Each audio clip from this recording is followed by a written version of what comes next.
आउ ता कथा चिंता कला बेलू अवर्णनीय जहाँकि लोक कहती जहाँकि आम मैंने चिंता जिते करू केते पर्यंत ए पृथ्वीर सीमा रही केते उच्चता रही केते गभीरता रही प्रकार सृष्टि करबा परमेश्वर ब्रह्मांडर सृष्टिकर्ता आम तो एते क्षुद्र मनुष्य हेले प्रभु प्रेम करुछंती सुंदर सुजोग देइछंती तेणु प्रिय प्रभु को धन्यवाद दिए आ तही साथे से जे प्रेमिक परमेश्वर आम मानकर स्वर्गर पिता तांकर सेवा उपासना करिया पई सुंदर समय प्रदान करछंती मन देइछंती तेणु आसु आम माने से प्रेमिक गभीर प्रेम प्रकाश करथिबा दयामय प्रेममय गौरव प्रशंसा करी तांकर सेवा उपासना करू प्रारंभ रे आम माने गीत संहिता पढ़िबा तार 136 प्रत्येक सप्ताह जहाँ माने पढ़ू आज 1 ठारू 5 पद पर्यंत आम माने अध्ययन करी परमेश्वर गौरव करू। प्रथम लाइन में पढ़ी आपण मैंने द्वितीय लाइन पढ़े सदा प्रभुकर धन्यवाद कर कारण से मंगलमय କାରଣ ତାହାଙ୍କ ଦୟା କାରଣ ତାଙ୍କ ଅନନ୍ତକାଳ ଦୟା ସ୍ଥାୟୀ। ଅନନ୍ତକାଳ ସ୍ଥାୟୀ।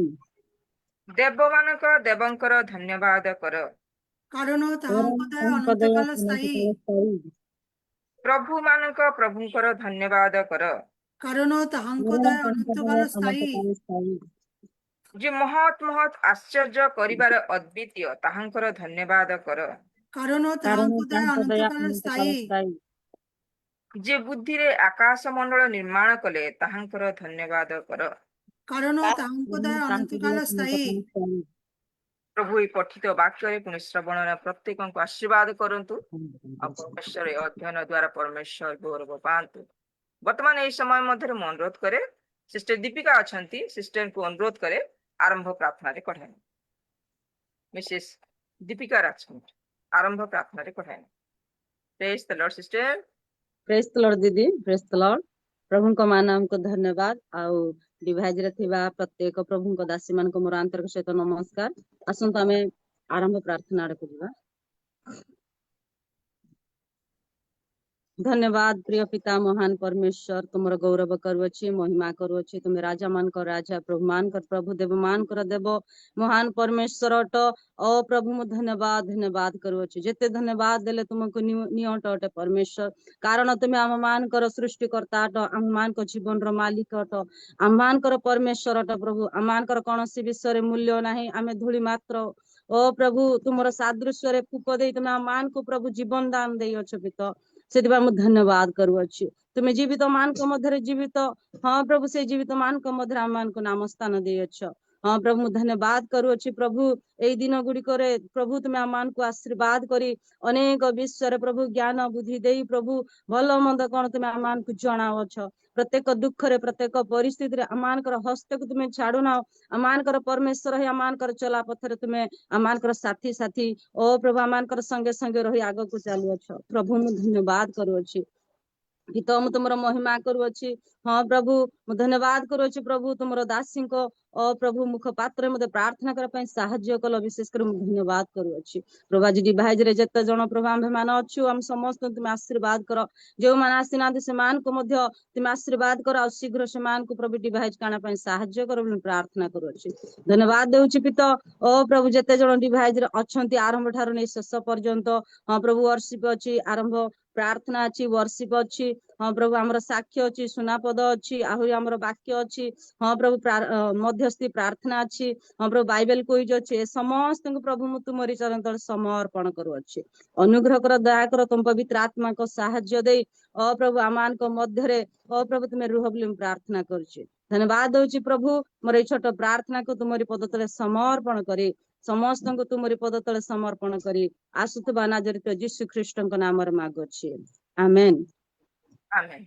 बहुत बहुत धन्यवाद सिस्टर आरंभ प्रार्थना रे कढ़ाई नेले आज उपासना को परमेश्वर हस्त समर्पित कर निश्चय आम प्रेमिक पिता परमेश्वर समस्त विषय साहाय्य करेंगे थैंक यू सो मच आम ओपनिंग प्रेयर कढ़ाई नहीं वर्तमान आम वर्शिप माध्यम को जीवा से प्रेमिक पिता परमेश्वर गौरव करवा जे कि अमूल्य दान को प्रदान कले जे कि निजर जीवन को देछंती से कृषि रक्त दे आम को जो कृत कर प्रिय प्रभु गौरव प्रशंसा करू वर्तमान यही समय मध्य आराधना करने निमंते मु आह्वान करे आम गहण रे जड़ित अच्छा प्रिय sister Mrs Shubharani Vardhan from Chennai sister आगो को आसबे व्हाट्सएप रे पठेइ नेबे ए समय होची आपन praise the Lord sister praise व्यवस्थित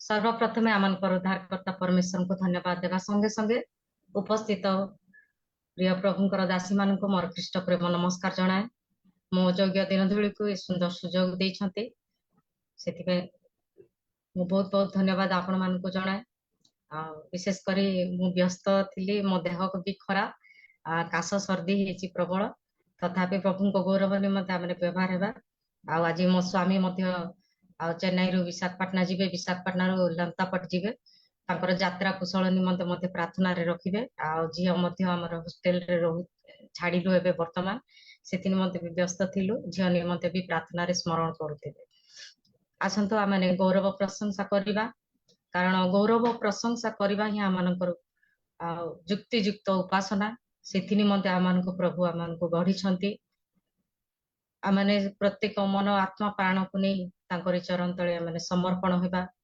कारण से आमानको जीवित रखिछंती तांको बिना आमानकर किछि नै समस्त आमने प्रभुंकर गौरव करू करू प्रभुंकर नाम को आमने महिमा गौरव करिबा हालेलुया हालेलुया बंदना घेनिया में आसीछु श्रुतिर भेटी नहीं आसीछु बंदना घेनिया में आसीछु श्रुतिर भेटी नहीं आसीछु तुम चरणे प्रभु जीशु तुम चरणे प्रभु जीशु बंदना घेनी आसीछु बंदना घेनी आमे आसीछु श्रुतिर भेटी नहीं आसीछु बंदना घेनिया में आसीछु श्रुतिर भेटी नहीं आसीछु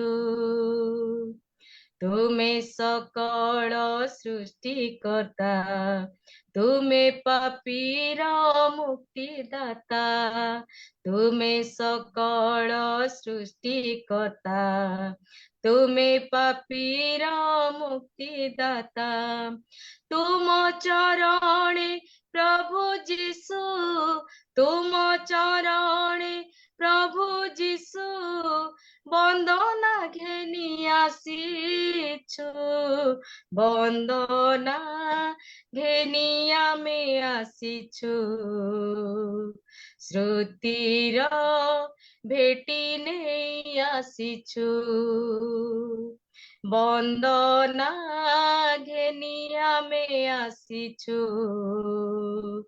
श्रुतिर भेटी नहीं आसीछु तुमे राजा मानक राजा तुमे प्रभु मानक प्रभु तुमे राजा मानक राजा तुमे प्रभु मानक प्रभु तुम चरणे प्रभु जीशु तुम चरणे प्रभु जीशु बंदना घेनी आसीछु बंदना घेनिया में आसीछु श्रुतिर भेटी नहीं आसीछु बंदना घेनिया में आसीछु श्रुतिर भेटी नहीं आसीछु तुम चरणे प्रभु जीशु तुम चरणे प्रभु जीशु बंदना घेनी आसीछु बंदना घेनिया में आसीछु श्रुतिर भेटी नहीं आसीछु बंदना घेनिया ଆମେ ଆସିଛୁ ଶ୍ରୁତିର ଭେଟି ନେଇ ଆସିଛୁ ଶ୍ରୁତିର ଭେଟି ନେଇ ଆସିଛୁ ହାଲେଲୁୟା ନିଶ୍ଚୟ ଆମମାନେ ପ୍ରଭୁଙ୍କୁ ଆଉ କଣ ଦେଇ ତାଙ୍କର ଗୌରବ ପ୍ରଶଂସା କରିବା କେବଳ ଆମମାନଙ୍କର ବନ୍ଦନା ଆମମାନଙ୍କର ସ୍ତୁତି ଆରାଧନା ହିଁ ଆମମାନେ ତାଙ୍କରି ଚରଣ ତଳେ ଆମେ ଥୋଇପାରିବା କାରଣ ଆମମାନେ କେତେ ପାପ କେତେ ଅପରାଧ କଲେ ମଧ୍ୟ ସେ ଆମମାନଙ୍କୁ ପ୍ରେମ କରି ଆମମାନଙ୍କ ନିମନ୍ତେ ସେ ଜୀବନ ଦେଲେ ଆମମାନେ ଜାଣି ଅଜାଣତରେ ଆମମାନେ କୌଣସି ବିଷୟରେ ଆମମାନେ ନିଶ୍ଚୟ ମାନେ ମନୁଷ୍ୟ ମାତ୍ରକେ ପାପୀ ପାପ କରିଥାଉ କିନ୍ତୁ ପ୍ରଭୁ ଆମମାନଙ୍କୁ ପ୍ରେମ କରି ଆମମାନଙ୍କୁ ସେ ଦୟା ଅନୁଗ୍ରହ କରି ଜୀବିତ ରଖିଛନ୍ତି ଆସନ୍ତୁ ଆମେ ପ୍ରଭୁଙ୍କ ଚରଣ ତଳେ ସମସ୍ତ ବିଷୟ ଆମେ ଥୋଇବା ପ୍ରଭୁଙ୍କ ନିକଟରେ ଆମେ କ୍ଷମା ପ୍ରାର୍ଥନା ମାଗିବା ହାଲେଲୁୟା ଜାଣତରେ ଅବା ଅଜାଣତରେ ଭୁଲ କରିଛି ତୁମ ବିରୁଦ୍ଧରେ ଜାଣତରେ ଅବା ଅଜାଣତରେ ଭୁଲ କରିଛି ତୁମ ବିରୁଦ୍ଧରେ ତୁମେ ଦୟାମୟ ତୁମେ ପ୍ରେମମୟ ক্ষমাময় ক্ষমা কর তুম ক্ষমা গুণে ক্ষমা কর তুম ক্ষমা গুণে জাণতরে অবা অজাণতরে ভুল করিছি তুম বিরুদ্ধরে পাপী যে মু প্রভু পাপরে জন্ম মোর সে পাপ তুমঠু মতে ন করু দূর পাপী যে মু প্রভু পাপরে জন্ম মোর সে পাপ তুমঠু মতে ন করু দূর পাপর বেতন যে আত্মার মৃত্যু সত জানি নথিলি মু যে তুমে জীবন পথ তুমে দয়াময় তুমে প্রেমময় ক্ষমাময় ক্ষমা কর তুম ক্ষমা গুণে ক্ষমা কর তুম ক্ষমা গুণে জাণতরে অবা অজাণতরে ভুল করিছি তুম বিরুদ্ধরে জাণতরে অবা অজাণতরে ভুল করিছি তুম বিরুদ্ধরে ক্ষমা পাইবার আশা নথিলা মোর তুমি ক্ষমা দেই যাত্রী কল সরগর ক্ষমা পাইবার আশা নথিলা মোর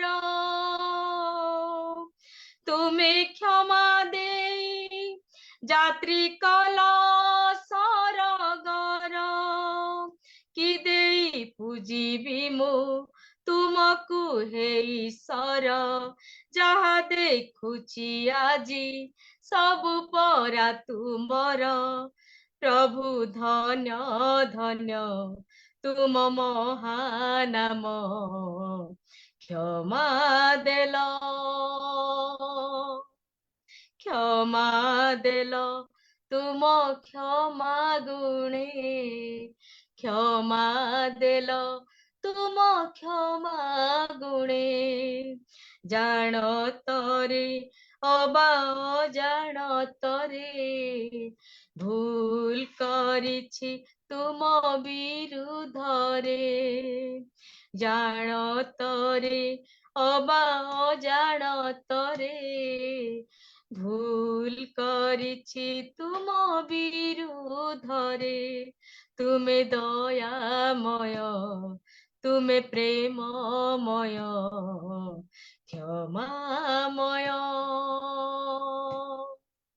ক্ষমা কর তুম ক্ষমা গুণে ক্ষমা কর তুম ক্ষমা গুণে জাণতরে অবা অজাণতরে ভুল করিছি তুম বিরুদ্ধরে জাণতরে অবা অজাণতরে ভুল করিছি তুম বিরুদ্ধরে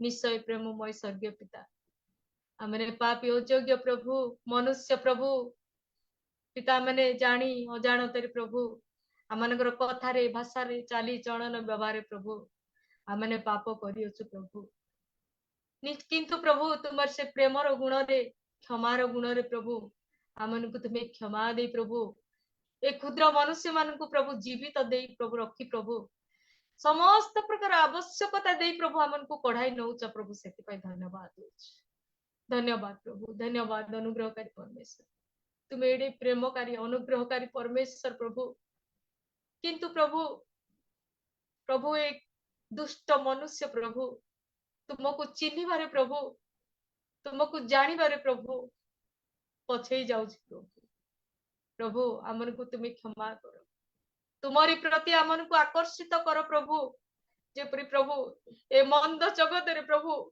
पिता तुमरी ठारे प्रभु आमे लागी रहिबु प्रभु तुमरी भरोसा रे प्रभु आगु को बढ़िबु प्रभु प्रभु हमन को सहाय्य करो प्रभु सहाय्य करो हमनकर सकल पाप अपराध प्रभु तुमरी पवित्र रक्त रे धोई परिष्कृत करी प्रभु तुमरी से स्वर्गर यात्री हेबा निमंत प्रभु हमन को तुम्हें पथ देखाओ परमेश्वर हालेलुया हालेलुया तुम्हें धन्य प्रभु तुम्हें धन्य प्रभु तुम्हें अनुग्रहकारी परमेश्वर दयाकारी परमेश्वर हालेलुया हालेलुया हालेलुया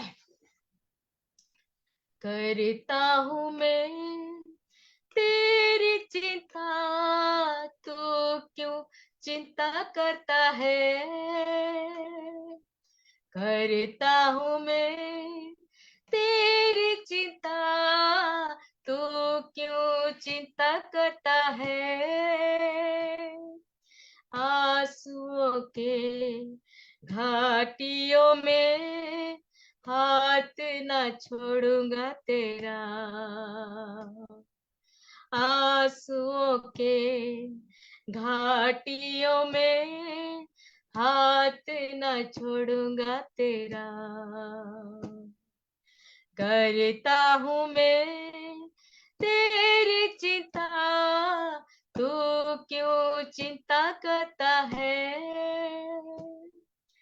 मेरी महिमा तू देखेगी खुद को मेरे हाथों में दे दे मेरी महिमा तू देखेगी खुद को मेरे हाथों में दे दे मेरी शक्ति में तुझको देता हूँ चलाऊंगा हर दिन मेरी कृपा में मेरी शक्ति में तुझको देता हूँ चलाऊंगा हर दिन मेरी कृपा में करता हूँ मैं तेरी चिंता तू क्यों चिंता करता है आंसुओं के घाटियों में हाथ न छोड़ूंगा तेरा आंसुओं के घाटियों में हाथ न छोड़ूंगा तेरा सभी तुझको भूलेंगे तो भी क्या मैं तुझको भूलूंगा कभी। सभी तुझको भूलेंगे तो भी क्या मैं तुझको भूलूंगा कभी। अपने हाथों में तुझे उठाकर चलाऊंगा हर दिन इस जहां में। अपने हाथों में तुझे उठाकर चलाऊंगा हर दिन इस जहां में। करता हूँ मैं तेरी चिंता, तू क्यों चिंता करता है। आंसुओं के घाटियों में हाथ न छोड़ूंगा तेरा। आंसुओं के घाटियों में हाथ न छोड़ूंगा तेरा। हाथ न छोड़ूंगा तेरा। हालेलुया। प्रेममय स्वर्गीय पिता, तुम्हारे पवित्र नाम को धन्यवाद देउछ प्रभु। हाँ पिता, आमन को प्रेम दया अनुग्रह करी आमन को शपथ देइछ प्रभु, तुमे आमन को केबे भी प्रभु छाड़िबनी। आमन को ठारू प्रभु तुम्हारी आत्मा केबे भी प्रभु परित्याग करिबो नाही प्रभु। सदा सर्वदा प्रभु तुमे स्वर्ग रे थाई प्रभु ए क्षुद्र मनुष्य मान प्रति तुमे दृष्टि रखिच, दया रखिच, अनुग्रह रखिच, आशीर्वाद रखिच प्रभु। सेति धन्यवाद देउछ प्रभु। पिता आज आम पाखरे जहाँ भी किसी अच्छी प्रभु पिता समस्त विषय तुमर अटे प्रभु, से धन्यवाद दूची प्रभु। धन्यवाद प्रभु, धन्यवाद अनुग्रहकारी परमेश्वर। तुम्हें आम संगर अच्छा प्रभु, पुणी सदा सर्वदा प्रभु आम को प्रभु तुम्हें पथ देखाइब, तुम्हें आम पथ प्रदर्शक, तुम्हें आम प्रतिपालक प्रभु, से धन्यवाद दूची। धन्यवाद प्रभु, धन्यवाद प्रभु। पिता एठारे आमे जेते भी भौणी माने बसिस प्रभु, एठारे प्रत्येक को तुम्हें आशीर्वाद कर, तुम्हारी उपस्थिति, तुम्हारी आशीर्वाद, तुम्हारी प्रभु अभिषिक्तर अनुग्रह रखी प्रभु आमन को कढ़ाई नियो बोले प्रभु। ए क्षुद्र आराधना को, ए समस्त मीटिंग को, समस्त प्रार्थना विषय को पुणी प्रभु समस्त भौणी मान को तुम्हारी पवित्र हस्तर समर्पण करी ए क्षुद्र निवेदन प्रियतम जीसु ख्रीष्ट नाम रे मांगिली पिता, आमेन आमेन।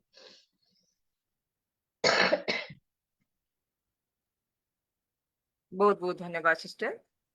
अति हृदय स्पर्शी अति अर्थपूर्ण गीत द्वारा परमेश्वर गौरव कले। परमेश्वर ठारे क्षमा प्रार्थना भी करिसेंती, पुणी समर्पित गीत भी बोलिसेंती। एथि माध्यम दे परमेश्वर को तो गौरव करने साथे साथे आम प्रत्येक जितेबले ये उपस्थित अच्छी ए गीत माध्यम द्वारा आम प्रत्येक को ईश्वर को निकटवर्ती हेबाई गोटे साहाय्य कले। पुणी ए माध्यम दे शिक्षा केते विषय रही आम मान को प्रदान कर सिस्टर, विशेषकर परमेश्वर को गौरव होती। आपन को बहुत बहुत धन्यवाद। परमेश्वर आपन को जो मनोनीत कले आज परमेश्वर को निमंते आपन व्यवहार होती, आपन को धन्यवाद। प्रभु आपन को यही प्रकार व्यवहार करंतु एवं प्रभु गौरव पांतु। Thank you so much, thank you so much. वर्तमान बाइबल अध्ययन रही परमेश्वर पवित्र वाक्य अध्ययन करने निमंते मु आह्वान करे आम मान गहन रे जोड़ित अच्छा Mrs Sarita Jena, Sheetal Jamini Jena sister, sorry Sheetal Jamini Jena Bible. Praise the Lord. Praise the Lord. प्रभु को धन्यवाद दिए एवं एठारे जेते माँ भौणी उपस्थित समस्त को मोर आंतरिक नमस्कार। बाइबल रु गीत संहिता 126 आरोहण गीत। सदा प्रभु सियन रो दासत्वावस्था परिवर्तन करिबा बेले आम्भे माने स्वपदर्शक मानक परिथिलु। सेते बेले आम्भ मानक मुख हास्य रे ओ जिभारे गायन रे परिपूर्ण हो। सेते बेले गोष्ठीवर्ग मध्यरे लोक माने कहिले, सदा प्रभु ए मानक पाई महत्कर्म करियछंती। सदा प्रभु आम्भ मानक पाई महत्कर्म करियछंती। तहु सकाशु आम्भे माने आनंदित अछु। ହେ ସଦାପ୍ରଭୁ, ଦକ୍ଷିଣ ଦିଗରେ ସ୍ରୋତ ପରି ଆମ୍ଭମାନଙ୍କର ଦାସତ୍ୱାବସ୍ଥା ପରିବର୍ତ୍ତନ କର। ଯେଉଁମାନେ କାନ୍ଦି କାନ୍ଦି ବିହନ ବୁଣନ୍ତି, ସେମାନେ ଆନନ୍ଦ କରୁ କରୁ ଶସ୍ୟ କାଟନ୍ତି। ଯଦ୍ୟପି ସେ ବିହନ କାନ୍ଦି କାନ୍ଦି ଆପଣା ପଥରେ ଯାଏ, ତଥାପି ସେ ବିନା ଘେନି ଆନନ୍ଦ କରୁ କରୁ ନେଉଟି ଆସିବେ। ପ୍ରଭୁ ଏହି ପଠିତ ବାକ୍ୟରେ ଆଶୀର୍ବାଦ କରନ୍ତୁ। ଧନ୍ୟବାଦ।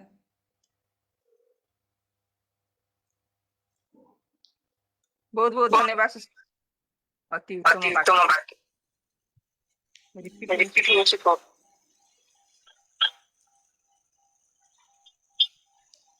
म्यूट ଟିକେ ରଖ। बहुत बहुत धन्यवाद। अति सुंदर वाक्य आम मध्य अध्ययन कले, विशेषकर एथि माध्यम द्वारा मध्य शिक्षा प्राप्त कराइले जे परमेश्वर ठारे पूरा आमे समर्पितर सहित भरोसार सहित चलिबा। जेतेबेले आमे कोनोसी विषय करू कष्ट हेई थाए, किंतु ता पछरे उत्तम विषय लागि रही थाए। आज आम को जो शास्त्र अध्ययन करके सुनाइले ताहा मध्य आम निमंते गोटे शिक्षणीय। तेणु सिस्टर बहुत बहुत धन्यवाद कि तुम वाक्य चूज करके अध्ययन कले। परमेश्वर वाक्य समस्त उत्तम आ समस्त भल, किंतु वाक्य चूज करी आज आम को शिक्षा प्रदान करथिबारु आपनको बहुत बहुत धन्यवाद। प्रभु आपनको बहुल भाव आशीर्वाद करें। वर्तमान मेमोरी भेस समय मुखस्त पद जदि आपण माने कहबा पई चाहंती तो एई समय होची मुखस्त पद कहबार समय, आपण माने कहि पारिबे।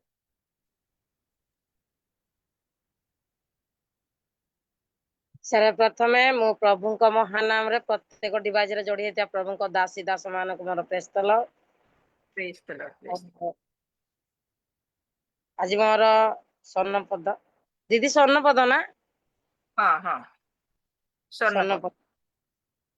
कृष्ण को प्रेम रो किए आम मान को विच्छिन्न करिवो? की क्लेश, की संकट, की ताड़ना, की दुर्भिक्ष, की अलंगता, की विपद, की खड़ग। Thank you sister, thank you so much. आउ जदि केही जदि कहबा पई चाहंती।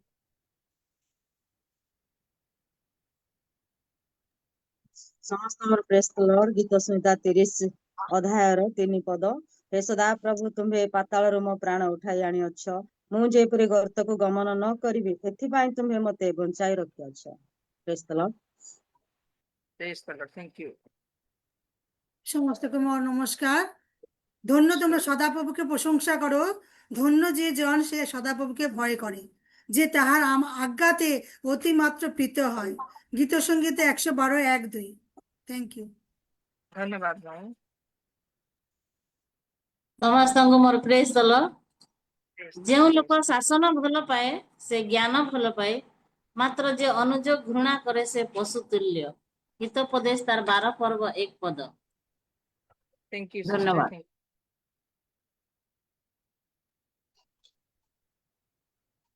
ଜୁମ୍ ମିଟିଂରେ ଉପସ୍ଥିତ ପ୍ରତ୍ୟେକ ମା ଭଉଣୀ ମାନଙ୍କୁ ନମସ୍କାର। ସ୍ୱର୍ଣ୍ଣମୟ ପଦ ଅଛି, ତୁମମାନେ ଜାଗ୍ରତ ରହି ବିଶ୍ୱସ୍ତରେ ସ୍ଥିର ହୋଇଥାଅ, ସାହସିକ ହୋଇ ବଳବାନ ହୁଅ, ତୁମମାନଙ୍କ ସମସ୍ତ କାର୍ଯ୍ୟ ପ୍ରେମରେ ସାଧିତ ହଉ। ପ୍ରଥମ କରନ୍ତି 16 ପର୍ବର 13 ଆଉ 14 ପଦ। ଧନ୍ୟବାଦ। Thank you so much, thank you। Zoom ରେ ଥିବା ସମସ୍ତଙ୍କୁ ମୋର ନମସ୍କାର। ସ୍ୱର୍ଣ୍ଣମୟ ପଦ ଅଛି, ହିତୋପଦେଶ 16 ପଦ। ସୁନା ଅପେକ୍ଷା ଜ୍ଞାନ ଲାଭ କରିବା, ପୁଣି ରୂପା ଅପେକ୍ଷା ବରଞ୍ଚ ସୁବିବେଚନା ଲାଭ ମନୋନୀତ କରିବା କିପରି ଉତ୍ତମ। धन्यवाद मासी, बहुत बहुत धन्यवाद। आउ केही जदि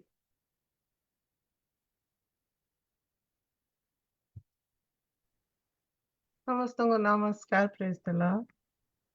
praise the Lord। ତଥାପି ବ୍ୟବସ୍ଥାର କ୍ରିୟାକର୍ମ ଦ୍ୱାରା ମନୁଷ୍ୟ ଧାର୍ମିକ ଗଣିତ ନ ହୋଇ କେବଳ ଯୀଶୁଖ୍ରୀଷ୍ଟଙ୍କ ଠାରେ ବିଶ୍ୱାସ ଦ୍ୱାରା ଯେ ଧାର୍ମିକ ଗଣିତ ହୁଏ, ଏହା ଜାଣି ଆମ୍ଭେମାନେ ମଧ୍ୟ ଯୀଶୁଖ୍ରୀଷ୍ଟଙ୍କ ଠାରେ ବିଶ୍ୱାସ କରିଅଛୁ। ଯେପରି ବ୍ୟବସ୍ଥାର କ୍ରିୟାକର୍ମ ଦ୍ୱାରା ଧାର୍ମିକ ଗଣିତ ନ ହୋଇ ଖ୍ରୀଷ୍ଟଙ୍କ ଠାରେ ବିଶ୍ୱାସ ଦ୍ୱାରା ଧାର୍ମିକ ଗଣିତ ହେଉ। କାରଣ ବ୍ୟବସ୍ଥାର କ୍ରିୟାକର୍ମ ଦ୍ୱାରା କୌଣସି ମନୁଷ୍ୟ ଧାର୍ମିକ ଗଣିତ ହେବ ନାହିଁ। ଗାଲାତୀୟ 2 ପର୍ବର 16 ପଦ। ଧନ୍ୟବାଦ। बहुत बहुत धन्यवाद। ଆଉ କେହି ଯଦି କହିବା ପାଇଁ ଚାହିଁବେ ଆପଣମାନଙ୍କୁ ବହୁତ ବହୁତ ଧନ୍ୟବାଦ। परमेश्वर मुख निर्गत पवित्र वाक्य महान परमेश्वर जो वाक्य को प्रकाश कर बाइबल रे ताहा को मुखस्थ करी आ परमेश्वर गौरव निमंते ही प्रकाश कले माध्यम द्वारा आम मान शिक्षा देइथिबारु आपण मान बहुत बहुत धन्यवाद। प्रभु आपण मान यही प्रकार ही व्यवहार करंतु एवं प्रभु गौरव पांतु। आपण मान बहुत बहुत धन्यवाद।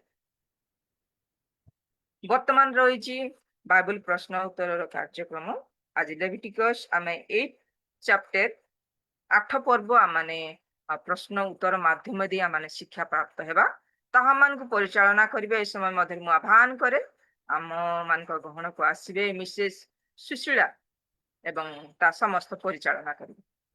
ए समय होची आपनकर मिसेस सुशीला।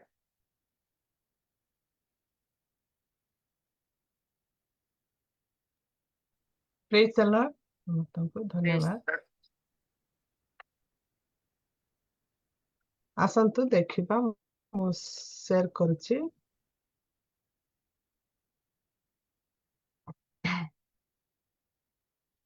ଆଜିର ଚାପ୍ଟର ଯାହାକି ଶୁଣିଲୁ ଲେବି ପୁସ୍ତକ 8 ଅଧ୍ୟାୟ। ଆପଣ ମାନେ ଯଦି ଜାଣିଛନ୍ତି ଉତ୍ତର ଦିଅନ୍ତୁ। ବାଇବଲ ଖୋଲି ଦେଖିକି ବି କହିପାରିବେ। ମୁଁ ପ୍ରଶ୍ନ ପଢିବି ଆପଣ ମାନେ ଉତ୍ତର ଦେବେ। ଅନମ୍ୟୁଟ କରିକି ଉତ୍ତର ଦେବେ। ଦେଖିବା ଲେବି ପୁସ୍ତକ 8 ଅଧ୍ୟାୟରୁ ଅଭିଷେକ ଉତ୍ସବ କରିବା ପାଇଁ ମୋଶାଙ୍କୁ କିଏ ଆଦେଶ ଦେଇଥିଲେ? ପରମେଶ୍ୱର। ଧନ୍ୟବାଦ ଆପଣ। ହାରଣ ଏବଂ ତାଙ୍କ ପୁତ୍ରମାନଙ୍କ ଉପରେ ମୋଶା ପ୍ରଥମ କଣ ଶାରୀରିକ କାର୍ଯ୍ୟ କରିଥିଲେ?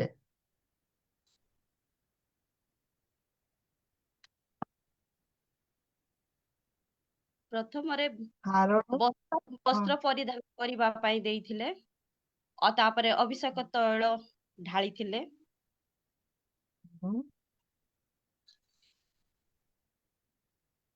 ଧନ୍ୟବାଦ। ଜଳରେ ସ୍ନାନ କରାଇଥିଲେ। ଧନ୍ୟବାଦ ଆପଣଙ୍କୁ। ଅଭିଷେକ ତୈଳ ସହିତ କଣ କରାଯାଇଥିଲା?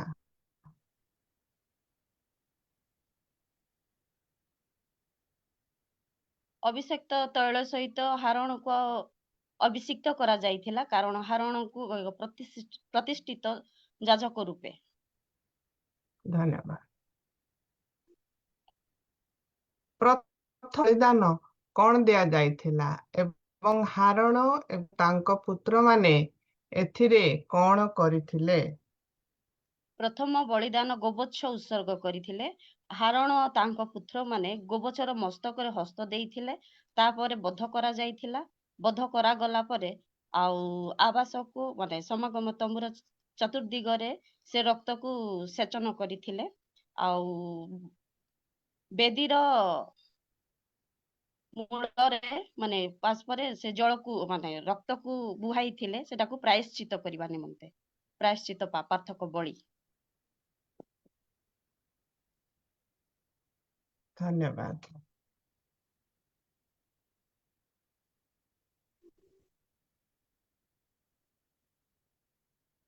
ମୋଶା ହାରଣ ଏବଂ ତାଙ୍କ ପୁତ୍ରମାନଙ୍କୁ ଅଭିଷେକ କରିବା ପୂର୍ବରୁ କାହିଁକି ପାଣିରେ ଧୋଇ ଦେଇଥିଲେ? କାରଣ ପବିତ୍ର ହେବା ନିମନ୍ତେ ପ୍ରଥମରେ ଜଳରେ ଧୃତ କରି ଅଭିଷିକ୍ତ ତୈଳ ଢାଳିଥିଲେ।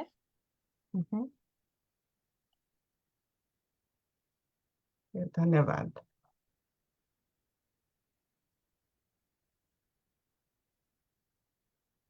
ମୋଶା ସଦାପ୍ରଭୁଙ୍କ ସମ୍ମୁଖରେ ଦୋଳନୀୟ ନୈବେଦ୍ୟ ଭାବରେ କଣ ଦୋଳାୟମାନ କରିଥିଲେ? ସରୁ ଚକୁଳି ପିଠା ଆଉ ତୈଳ ମିଶ୍ରିତ ପରିପକ୍ଳ ରୁଟିର ପିଠା ଏବଂ ମେଷର ବକ୍ଷ ଏସବୁ ନେଇ ହାରଣର ପୁତ୍ରଗଣ ପରମେଶ୍ୱରଙ୍କ ଉଦ୍ଦେଶ୍ୟରେ ଦୋଳନୀୟ ନୈବେଦ୍ୟ ଉତ୍ସର୍ଗ କରିଥିଲେ। ଧନ୍ୟବାଦ। ହାରଣ ଏବଂ ତାଙ୍କ ପୁତ୍ରମାନଙ୍କୁ କେଉଁଠାରେ ଏବଂ କଣ ଖାଇବାକୁ ନିର୍ଦ୍ଦେଶ ଦିଆଯାଇଥିଲା? ହାରଣକୁ ଆଉ ତାଙ୍କର ପୁତ୍ରମାନଙ୍କୁ ମାନେ ଯୋଉ ଡାଲାରେ ଥିବ ଯୋଉ ସରୁ ଚକୁଳି ପିଠା ଆଉ ରୁଟିର ପକଳ ପିଠା ମାନେ ହଁ ଆଉ ସେ ବକ୍ଷ ଯୋଉଟା କି ପଦ ନିଯୁକ୍ତ ଉପହାର ତକ ସେଇଟା ଖାଇବାକୁ କହିଥିଲେ। ଧନ୍ୟବାଦ। କେତେ ସମୟ ପାଇଁ ସେମାନଙ୍କୁ ସମାଗମ ତମ୍ବୁ ଦ୍ୱାରରୁ ବାହାରକୁ ଯିବାକୁ ବାରଣ କରାଯାଇଥିଲା? 7 ଦିନ ପର୍ଯ୍ୟନ୍ତ ସେମାନଙ୍କୁ ସମାଗମ ତମ୍ବୁର ବାହାରକୁ ଯିବା ପାଇଁ ନିଷେଧ କରାଯାଇଥିଲା, କାରଣ ସେଇ ଦିନ ଦୋଳ ନୈବେଦ୍ୟର ଦିନର ଆରମ୍ଭରୁ, କାରଣ ଦିବାରାତ୍ର ସମାଗମ ତମ୍ବୁରେ ରହି ସେମାନେ ଜଗିବାକୁ କୁହାଯାଇଥିଲା, କାରଣ ପରମେଶ୍ୱର ସେମାନଙ୍କୁ ରକ୍ଷା କରିବେ ବୋଲି। Beautiful, thank you. ଯଦି ସେମାନେ 7 ଦିନ ଶେଷ ହେବା ପୂର୍ବରୁ ଚାଲି ଯାଆନ୍ତି ତେବେ ସେମାନଙ୍କର କଣ ହେବ? କାରଣ ସେମାନଙ୍କର ମୃତ୍ୟୁ ହେଇପାରିବ। Thank you. ଧନ୍ୟବାଦ ଆପଣଙ୍କୁ ଏବଂ ସମସ୍ତେ ପାର୍ଟିସିପେଟ କରିଥିବାରୁ ସମସ୍ତଙ୍କୁ ଧନ୍ୟବାଦ। ଆଉ ଆଜିର ପ୍ରଶ୍ନ ଥିଲା ଲେବି ପୁସ୍ତକ 8 ଅଧ୍ୟାୟ। ଆପଣମାନଙ୍କ ପାଖରେ ସମୟ ଥିଲା ଆଉ ଥରେ ପଢନ୍ତୁ। ଧନ୍ୟବାଦ ଆପଣମାନଙ୍କୁ। ଯଦି ମୁଁ ଜଲ୍ଦି କହିଦଉଛି ଦୟାକରି କ୍ଷମା କରିବେ। ଆଉ ଥରେ ଯଦି କିଛି ଆପଣଙ୍କ ପ୍ରଶ୍ନ ଅଛି ମୋ ପାଇଁ ପଚାରି ପାରିବେ, ନହେଲେ ଚାଟ୍ ବକ୍ସରେ ଲେଖିପାରିବେ, ନହେଲେ ମିଟିଂ ସେ ଆପଣ ପଚାରି ପାରିବେ। ଧନ୍ୟବାଦ। ବର୍ତ୍ତମାନ ମୁଁ ଆପଣଙ୍କ ସହିତ ମୁଁ ଭିଡିଓକୁ ସେୟାର କରିବି ଏଇ ଅଧ୍ୟାୟରୁ ଯାହାକି ଆମେ ଦେଖିଲୁ ଲେବି ପୁସ୍ତକ 8 ଅଧ୍ୟାୟରୁ, ଆଉ ୟୁଟ୍ୟୁବ ଭିଡିଓ ଆପଣଙ୍କ ସହିତ ମୁଁ ସେୟାର କରିବି।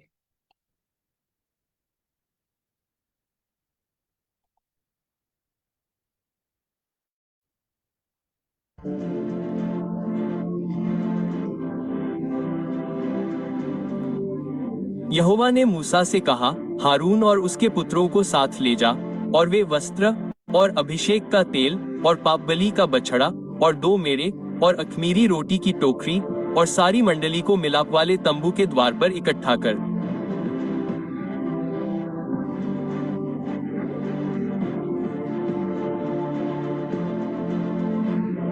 मूसा ने यहोवा की आज्ञा के अनुसार किया।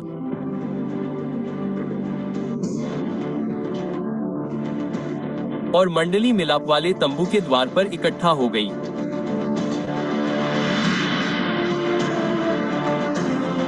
मूसा ने मंडली से कहा, यह वही काम है जिसे करने की आज्ञा यहोवा ने दी है।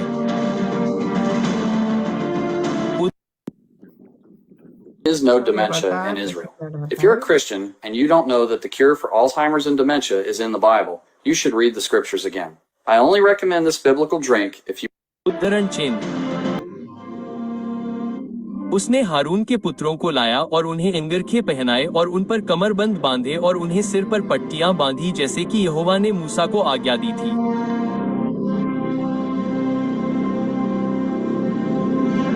उसने कहा, तेल को वेदी पर छिड़का।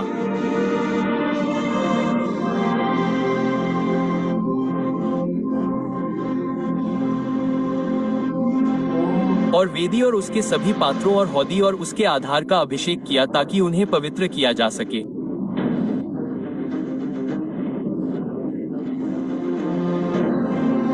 उसने हारून के सिर पर अभिषेक का तेल डाला और उसे पवित्र किया।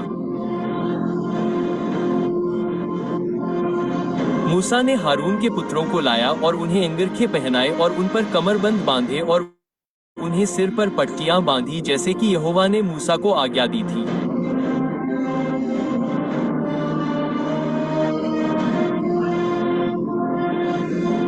उसने कहा, तेल को वेदी पर छिड़का और वेदी और उसके सभी पात्रों और हौदी और उसके आधार का अभिषेक किया ताकि उन्हें पवित्र किया जा सके।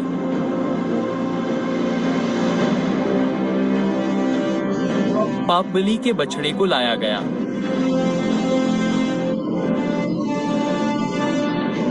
और हारून और उसके पुत्रों ने पाप बलि के कुंड के सिर पर हाथ रखे।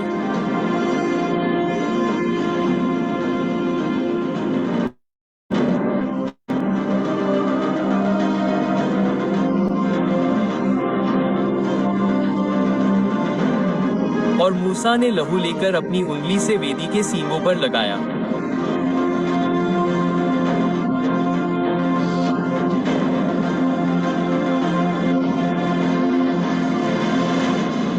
और वेदी को शुद्ध किया और वेदी के पाए पर लहू उंडेलकर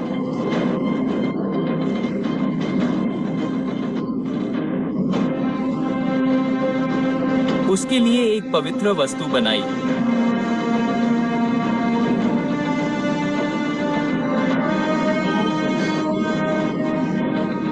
उसने अंतड़ियों पर की सारी चर्बी और कलेजे के ऊपर की परत और दोनों गुर्दों की चर्बी को लेकर वेदी पर जलाया।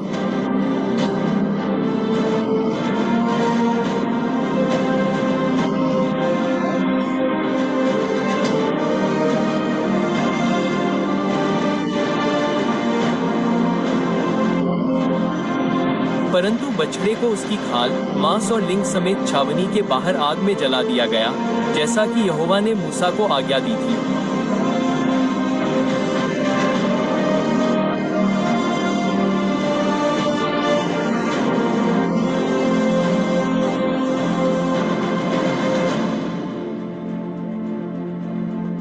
उसने होमबलि के मेरे को आगे बढ़ाया।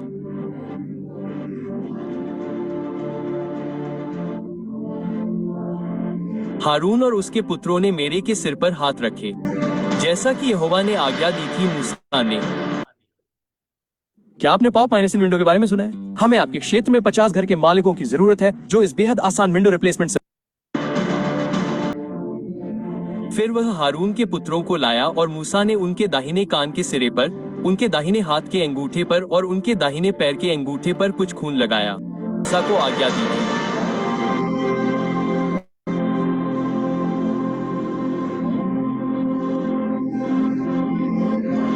मूसा ने अभिषेक के तेल और वेदी पर रखे हुए खून में से कुछ लिया और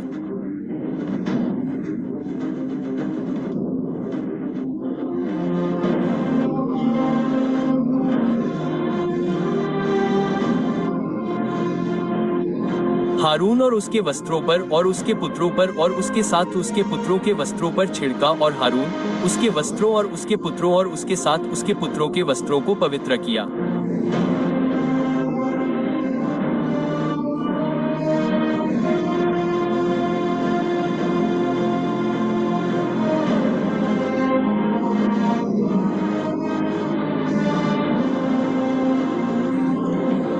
मूसा ने हारून और उसके पुत्रों से कहा, मांस को मिलाप वाले तंबू के द्वार पर पकाओ और वहीं खाओ, और वह रोटी भी जो अभिषेक की टोकरी में है, जैसा कि मैंने आज्ञा दी थी कि हारून और उसके पुत्र उसे खाएंगे।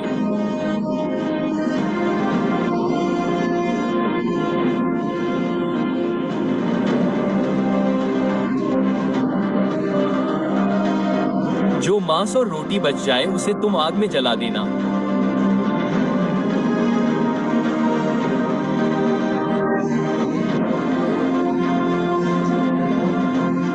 जब तक तुम्हारे अभिषेक के दिन पूरे न हो जाएं, तब तक तुम मिलाप वाले तंबू के द्वार से बाहर नहीं निकलोगे।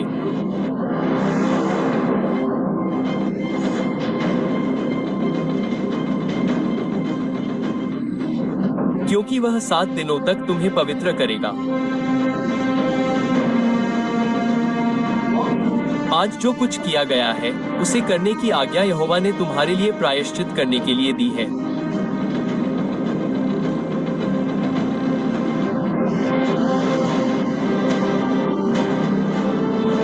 तुम 7 दिन तक दिन रात मिलाप वाले तंबू के द्वार पर रहना और यहोवा की आज्ञा का पालन करते हुए भीतर जाना।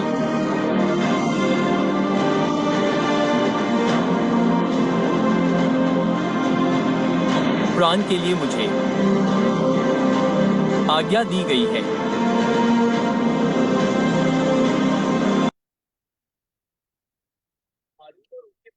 सब काम किए जो यहोवा ने मूसा के द्वारा आज्ञा दी।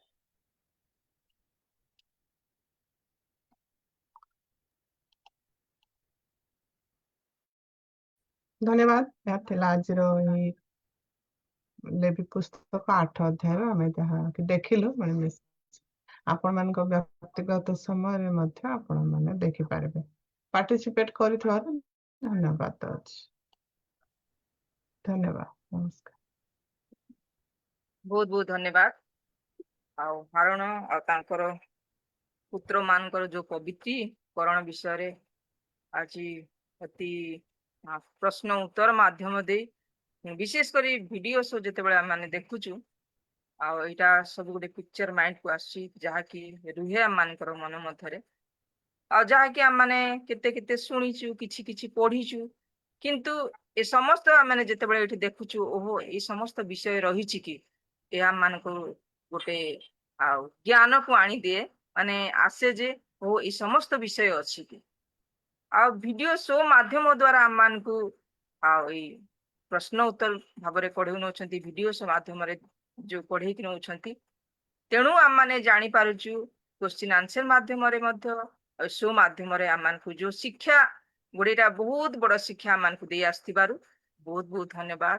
ବହୁତ ବିଷୟ ଟିକେ ଟିକେ ଶୁଣିଥିଲୁ କିନ୍ତୁ ଆଜି ଯୋଉ ଦେଖୁଛୁ ପ୍ରାୟ ବିଷୟ ମାନେ ଶୁଣିବାକୁ ପାରିଲୁ ଆଉ ଜାଣିବାକୁ ପାରିଲୁ ଆଉ ଏଇ ପ୍ରଶ୍ନ ଉତ୍ତର ମାଧ୍ୟମ ଦେଇ ତେଣୁ ଆପଣଙ୍କୁ ବହୁତ ବହୁତ ଧନ୍ୟବାଦ ଯୋଉ ଚେଷ୍ଟା କଲେ ଆଉ ଯୋଉ ପ୍ରୟାସ କରୁଛନ୍ତି ଆଉ ଯୋଉ ସମୟକୁ ଦଉଛନ୍ତି ସମସ୍ତ କରିବା ନିମନ୍ତେ ପ୍ରଭୁ ଆପଣଙ୍କୁ ବହୁଳ ଭାବରେ ଆଶୀର୍ବାଦ କରନ୍ତୁ।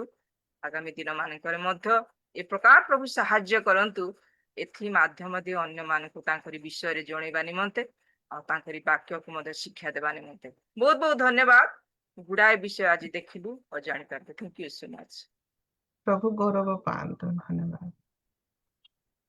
ବର୍ତ୍ତମାନ ରହିଛି ଟେଷ୍ଟିମନି ଆଉ ଯଦି ଆପଣ ମାନଙ୍କର କାହାରି ଯଦି ସାକ୍ଷ୍ୟ ରହିଛି ତ ସାକ୍ଷ୍ୟ ଦେଇ ପରମେଶ୍ୱରଙ୍କର ଗୌରବ କରିପାରିବେ।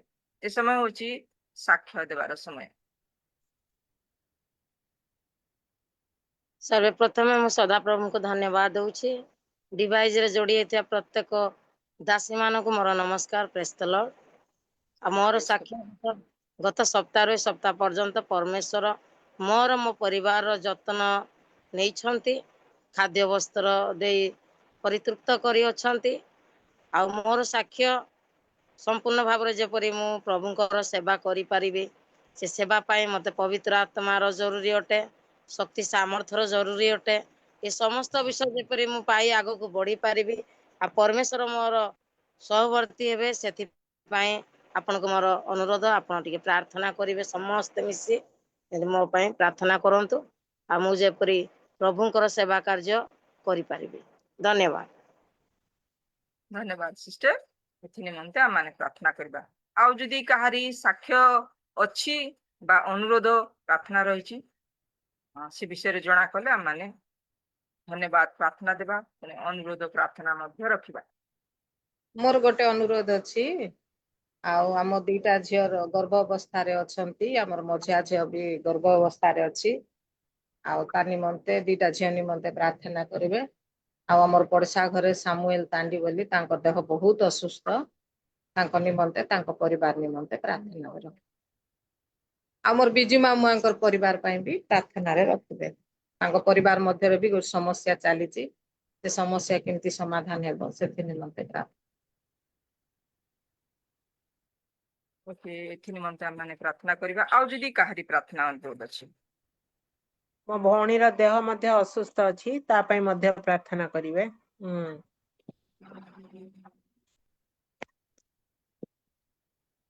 ଆଉ ଯଦି ସମସ୍ତଙ୍କୁ ନମସ୍କାର। ପୁନର୍ବାର ମୁଁ ଆଉ ପ୍ରାର୍ଥନା ଅନୁରୋଧ ଜଣାଉଛି କହିଛି ତଥାପି ଜଣାଉଛି। ଆଜି ମୋ ସ୍ୱାମୀ ଚେନ୍ନାଇରୁ ବିଶାଖାପାଟଣା ଯାଉଛନ୍ତି ଫ୍ଲାଇଟ ରେ। ସେ ପହଞ୍ଚିବେ। ପହଞ୍ଚିଲା ପରେ ଲେମ୍ତାପୁଟ ବୋଲିକି ସେ 4 ହ୍ୱିଲର ରେ ଯାତ୍ରା କରିବେ। ଆଉ ଜଣେ ଭାଇଙ୍କ ସହିତ ଯାଉଛନ୍ତି ଯୋଉ କାର୍ଯ୍ୟ ନିମନ୍ତେ ଯାଉଛନ୍ତି ଆଉ ସେ କାର୍ଯ୍ୟକୁ ସଫଳ କରନ୍ତୁ। ପୁଣି ଯାତ୍ରାର ସମସ୍ତ ପ୍ରକାର ଆପଦ ବିପଦ ଦୁର୍ଘଟଣାରୁ ପ୍ରଭୁ ସୁରକ୍ଷାର ସହିତ ପହଞ୍ଚେଇବାରେ ପ୍ରଭୁ ସାହାଯ୍ୟ କରନ୍ତୁ। ତାଙ୍କ ସଙ୍ଗ ସାଥିରେ ରୁହନ୍ତୁ। ଆଉ ପୁଣି ମୋ ଝିଅ ନିମନ୍ତେ ମୋ ଝିଅ ନା ଦୀପ୍ତି ରାଣୀ ବର୍ଦ୍ଧନ। ଆଉ ସେ ପିଜି କ୍ଲାସ ନିମନ୍ତେ ଏବେ ବର୍ତ୍ତମାନ ସେ ଜଏନ କଲା। ହଷ୍ଟେଲରେ ଯିବା ଆସିବା କଷ୍ଟ ଯୋଗୁଁ ଆମେ ହଷ୍ଟେଲରେ ଛାଡିଲୁ। ଆଉ ସେ ଯେମିତି ସେଠିରେ ମନ ଲଗେଇକି ପଢିବ ଆଉ ତାର ଭବିଷ୍ୟତ ନିମନ୍ତେ ଚିନ୍ତା କରିବ ଆଉ ଉତ୍ତମ ସ୍ୱାସ୍ଥ୍ୟରେ ରହିବ ସେଥି ନିମନ୍ତେ ଝିଅ ନିମନ୍ତେ ପ୍ରାର୍ଥନା କରିବେ। ଆଉ ପୁଅ ନା ସାଇମନ ରାଜ ବର୍ଦ୍ଧନ ସେ ମଧ୍ୟ ଆଉ ଗ୍ରାଜୁଏସନ କମ୍ପ୍ଲିଟ ପରେ ସେ ଜବ୍ କରୁଛି ତାର ଏକ୍ସପିରିଏନ୍ସ ନିମନ୍ତେ ଆଉ ତା ନିମନ୍ତେ ମତେ ପ୍ରାର୍ଥନା କରନ୍ତୁ। ସେ ସଦାବେଳେ ଆଉ ବାଇକ ରେ 24 କିଲୋମିଟର ପୁରା ଯିବା ଆସିବା କରେ। ପ୍ରଭୁ ଯେମିତି ତାଙ୍କୁ ସୁରକ୍ଷାର ସହିତ ଉତ୍ତମ ସ୍ୱାସ୍ଥ୍ୟ ସହିତ ଆଉ ଯୋଉ କାର୍ଯ୍ୟ ଦେଇଛନ୍ତି ତାକୁ ଜ୍ଞାନରେ ବୁଦ୍ଧିରେ ବ୍ୟବହାର କରିବେ ସେଥିରେ ମତେ ପ୍ରାର୍ଥନା ରଖିବେ। ଆଉ ସମସ୍ତେ ଗଲା ବେଳେ ମୁଁ ଏକଲା ବର୍ତ୍ତମାନ ଅଛି ଘରେ ମୋ ନିମନ୍ତେ ବିଶେଷ କରି ପ୍ରାର୍ଥନା କରିବେ ମୁଁ ଯେପରି ଏକା ସମୟରେ ମୁଁ ପ୍ରଭୁଙ୍କର ସହିତ ମୁଁ ସମୟ ବିତେଇ ପାରିବି ସେଥିରେ ମତେ ପ୍ରାର୍ଥନା ସ୍ମରଣ କର।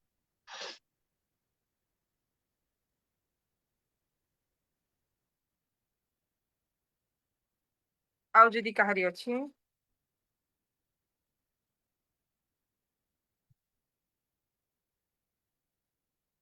ତେବେ ଏ ସମୟରେ ଆମମାନେ ପ୍ରାର୍ଥନା ଆଡକୁ ଯିବା, ଆମମାନେ ପ୍ରାର୍ଥନା କରିବା। ପ୍ରଭୁ ଆମମାନଙ୍କୁ ଅନୁଗ୍ରହ କରିଛନ୍ତି, ଜୀବନରେ ରଖିଛନ୍ତି ଆଉ ସମୟ ମଧ୍ୟ ଦେଇଛନ୍ତି ତାଙ୍କର ସେବା ଉପାସନା କରିବା ପାଇଁ। ବିଶେଷ କରି ପ୍ରଭୁ ଆମମାନଙ୍କୁ ଜୀବିତ ରଖିଛନ୍ତି, ତେଣୁ ପ୍ରଭୁଙ୍କୁ ଧନ୍ୟବାଦ ଦିଏ। ତେବେ ଆସୁ କେତେ ଗୁଡିଏ ଅନୁରୋଧ ପ୍ରାର୍ଥନା ଆସିଛି ସେଥି ନିମନ୍ତେ ଆମମାନେ ପ୍ରାର୍ଥନା କରିବା। ଆମମାନଙ୍କ ଗହଣରେ ଅଛନ୍ତି mrs Sarita Jena Nuapada. Sister praise the lord, ନମସ୍କାର। ସରିତା ଜେନା ସିଷ୍ଟର ନମସ୍କାର। ପ୍ରେଜ ଦ ଲର୍ଡ, ନମସ୍କାର। ଏ ସମୟରେ ନିବେଦନ କରୁଛି ଯାହା ସମସ୍ତ ବର୍ତ୍ତମାନ ଶୁଣିବାକୁ ପାରିଲେ ମୀନା ସିଷ୍ଟର ପ୍ରଭୁ ସେମାନଙ୍କୁ ଅନୁଗ୍ରହ କରିଛନ୍ତି ଆଉ ପରିବାରକୁ ଯାହା ଆବଶ୍ୟକ ପରମେଶ୍ୱର ସମସ୍ତ ବିଷୟରେ ଚଳେଇ ଆଣିଥିବାରୁ ସେ ଧନ୍ୟବାଦ ପ୍ରାର୍ଥନା ଦେଇଛନ୍ତି। ବିଶେଷ କରି ତାଙ୍କ ନିମନ୍ତେ ସେ ଅନୁରୋଧ ରଖିଛନ୍ତି ଯେ ପ୍ରଭୁଙ୍କର ସେବା କାର୍ଯ୍ୟ ସେ ଯେ ପ୍ରକାର ଉତ୍ତମ ଭାବରେ କରିପାରିବେ ବିଶେଷ କରି ତାଙ୍କ ନିମନ୍ତେ ମଧ୍ୟ ପ୍ରାର୍ଥନାରେ କଢାଇ ନେବେ।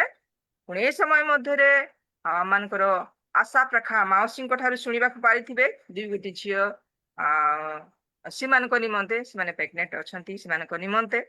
ପୁଣି ସେଥି ସାଥେ ଦୁଇ ସାମୁଏଲ ତାଣ୍ଡି ବୋଲି ତାଙ୍କ ନିମନ୍ତେ ମଧ୍ୟ ପ୍ରାର୍ଥନା ରଖିଛନ୍ତି। ଆଉ ତାଙ୍କ ବିଜୁ ମାମୁଙ୍କର ମଧ୍ୟ ଯାହା ସମସ୍ୟା ରହିଛି ସେ ସମସ୍ୟା ମଧ୍ୟ ପରମେଶ୍ୱର ସମାଧାନ କରନ୍ତି ସେଥି ନିମନ୍ତେ ମଧ୍ୟ ପ୍ରାର୍ଥନା କରିବେ। ଆଉ ଯେତେ ଗୁଡିଏ ବର୍ତ୍ତମାନ ଶୁଣିବାକୁ ପାରିଲେ ଆମମାନଙ୍କର ଦୀପ୍ତିମୟୀ ଦିଦି ମଧ୍ୟ ସେ ଅନୁରୋଧ ରଖିଛନ୍ତି ତାଙ୍କ ଭଉଣୀଙ୍କର ଦେହ ସୁସ୍ଥତା ପାଇଁ। ଆଉ ପୁଣି ଆମମାନଙ୍କର ଶୋଭା ସିଷ୍ଟର ମଧ୍ୟ ଯାହା କହିଲେ ପିଲାଙ୍କର ପଢା, ପୁଅ ବି ଦୂର ସ୍ଥାନକୁ ଯାଇକି ଆସିଛି, ଝିଅ ମଧ୍ୟ ହଷ୍ଟେଲରେ ରହିଛି, ଭାଇଙ୍କର ବି ଜର୍ଣ୍ଣି, ପୁଣି ଭଉଣୀ ମଧ୍ୟ ଏକଲା ରହୁଛନ୍ତି। ପ୍ରଭୁଙ୍କଠାରେ ସମ୍ପୂର୍ଣ୍ଣ ସମର୍ପିତ ହୋଇ ତାଙ୍କର ସେବାରେ ଲାଗି ରହିବେ ସେଥି ନିମନ୍ତେ ମଧ୍ୟ ପ୍ରାର୍ଥନା କରିବେ। ଏ ସମସ୍ତ ବିଷୟ ଆପଣ ପ୍ରାର୍ଥନା କରିବେ।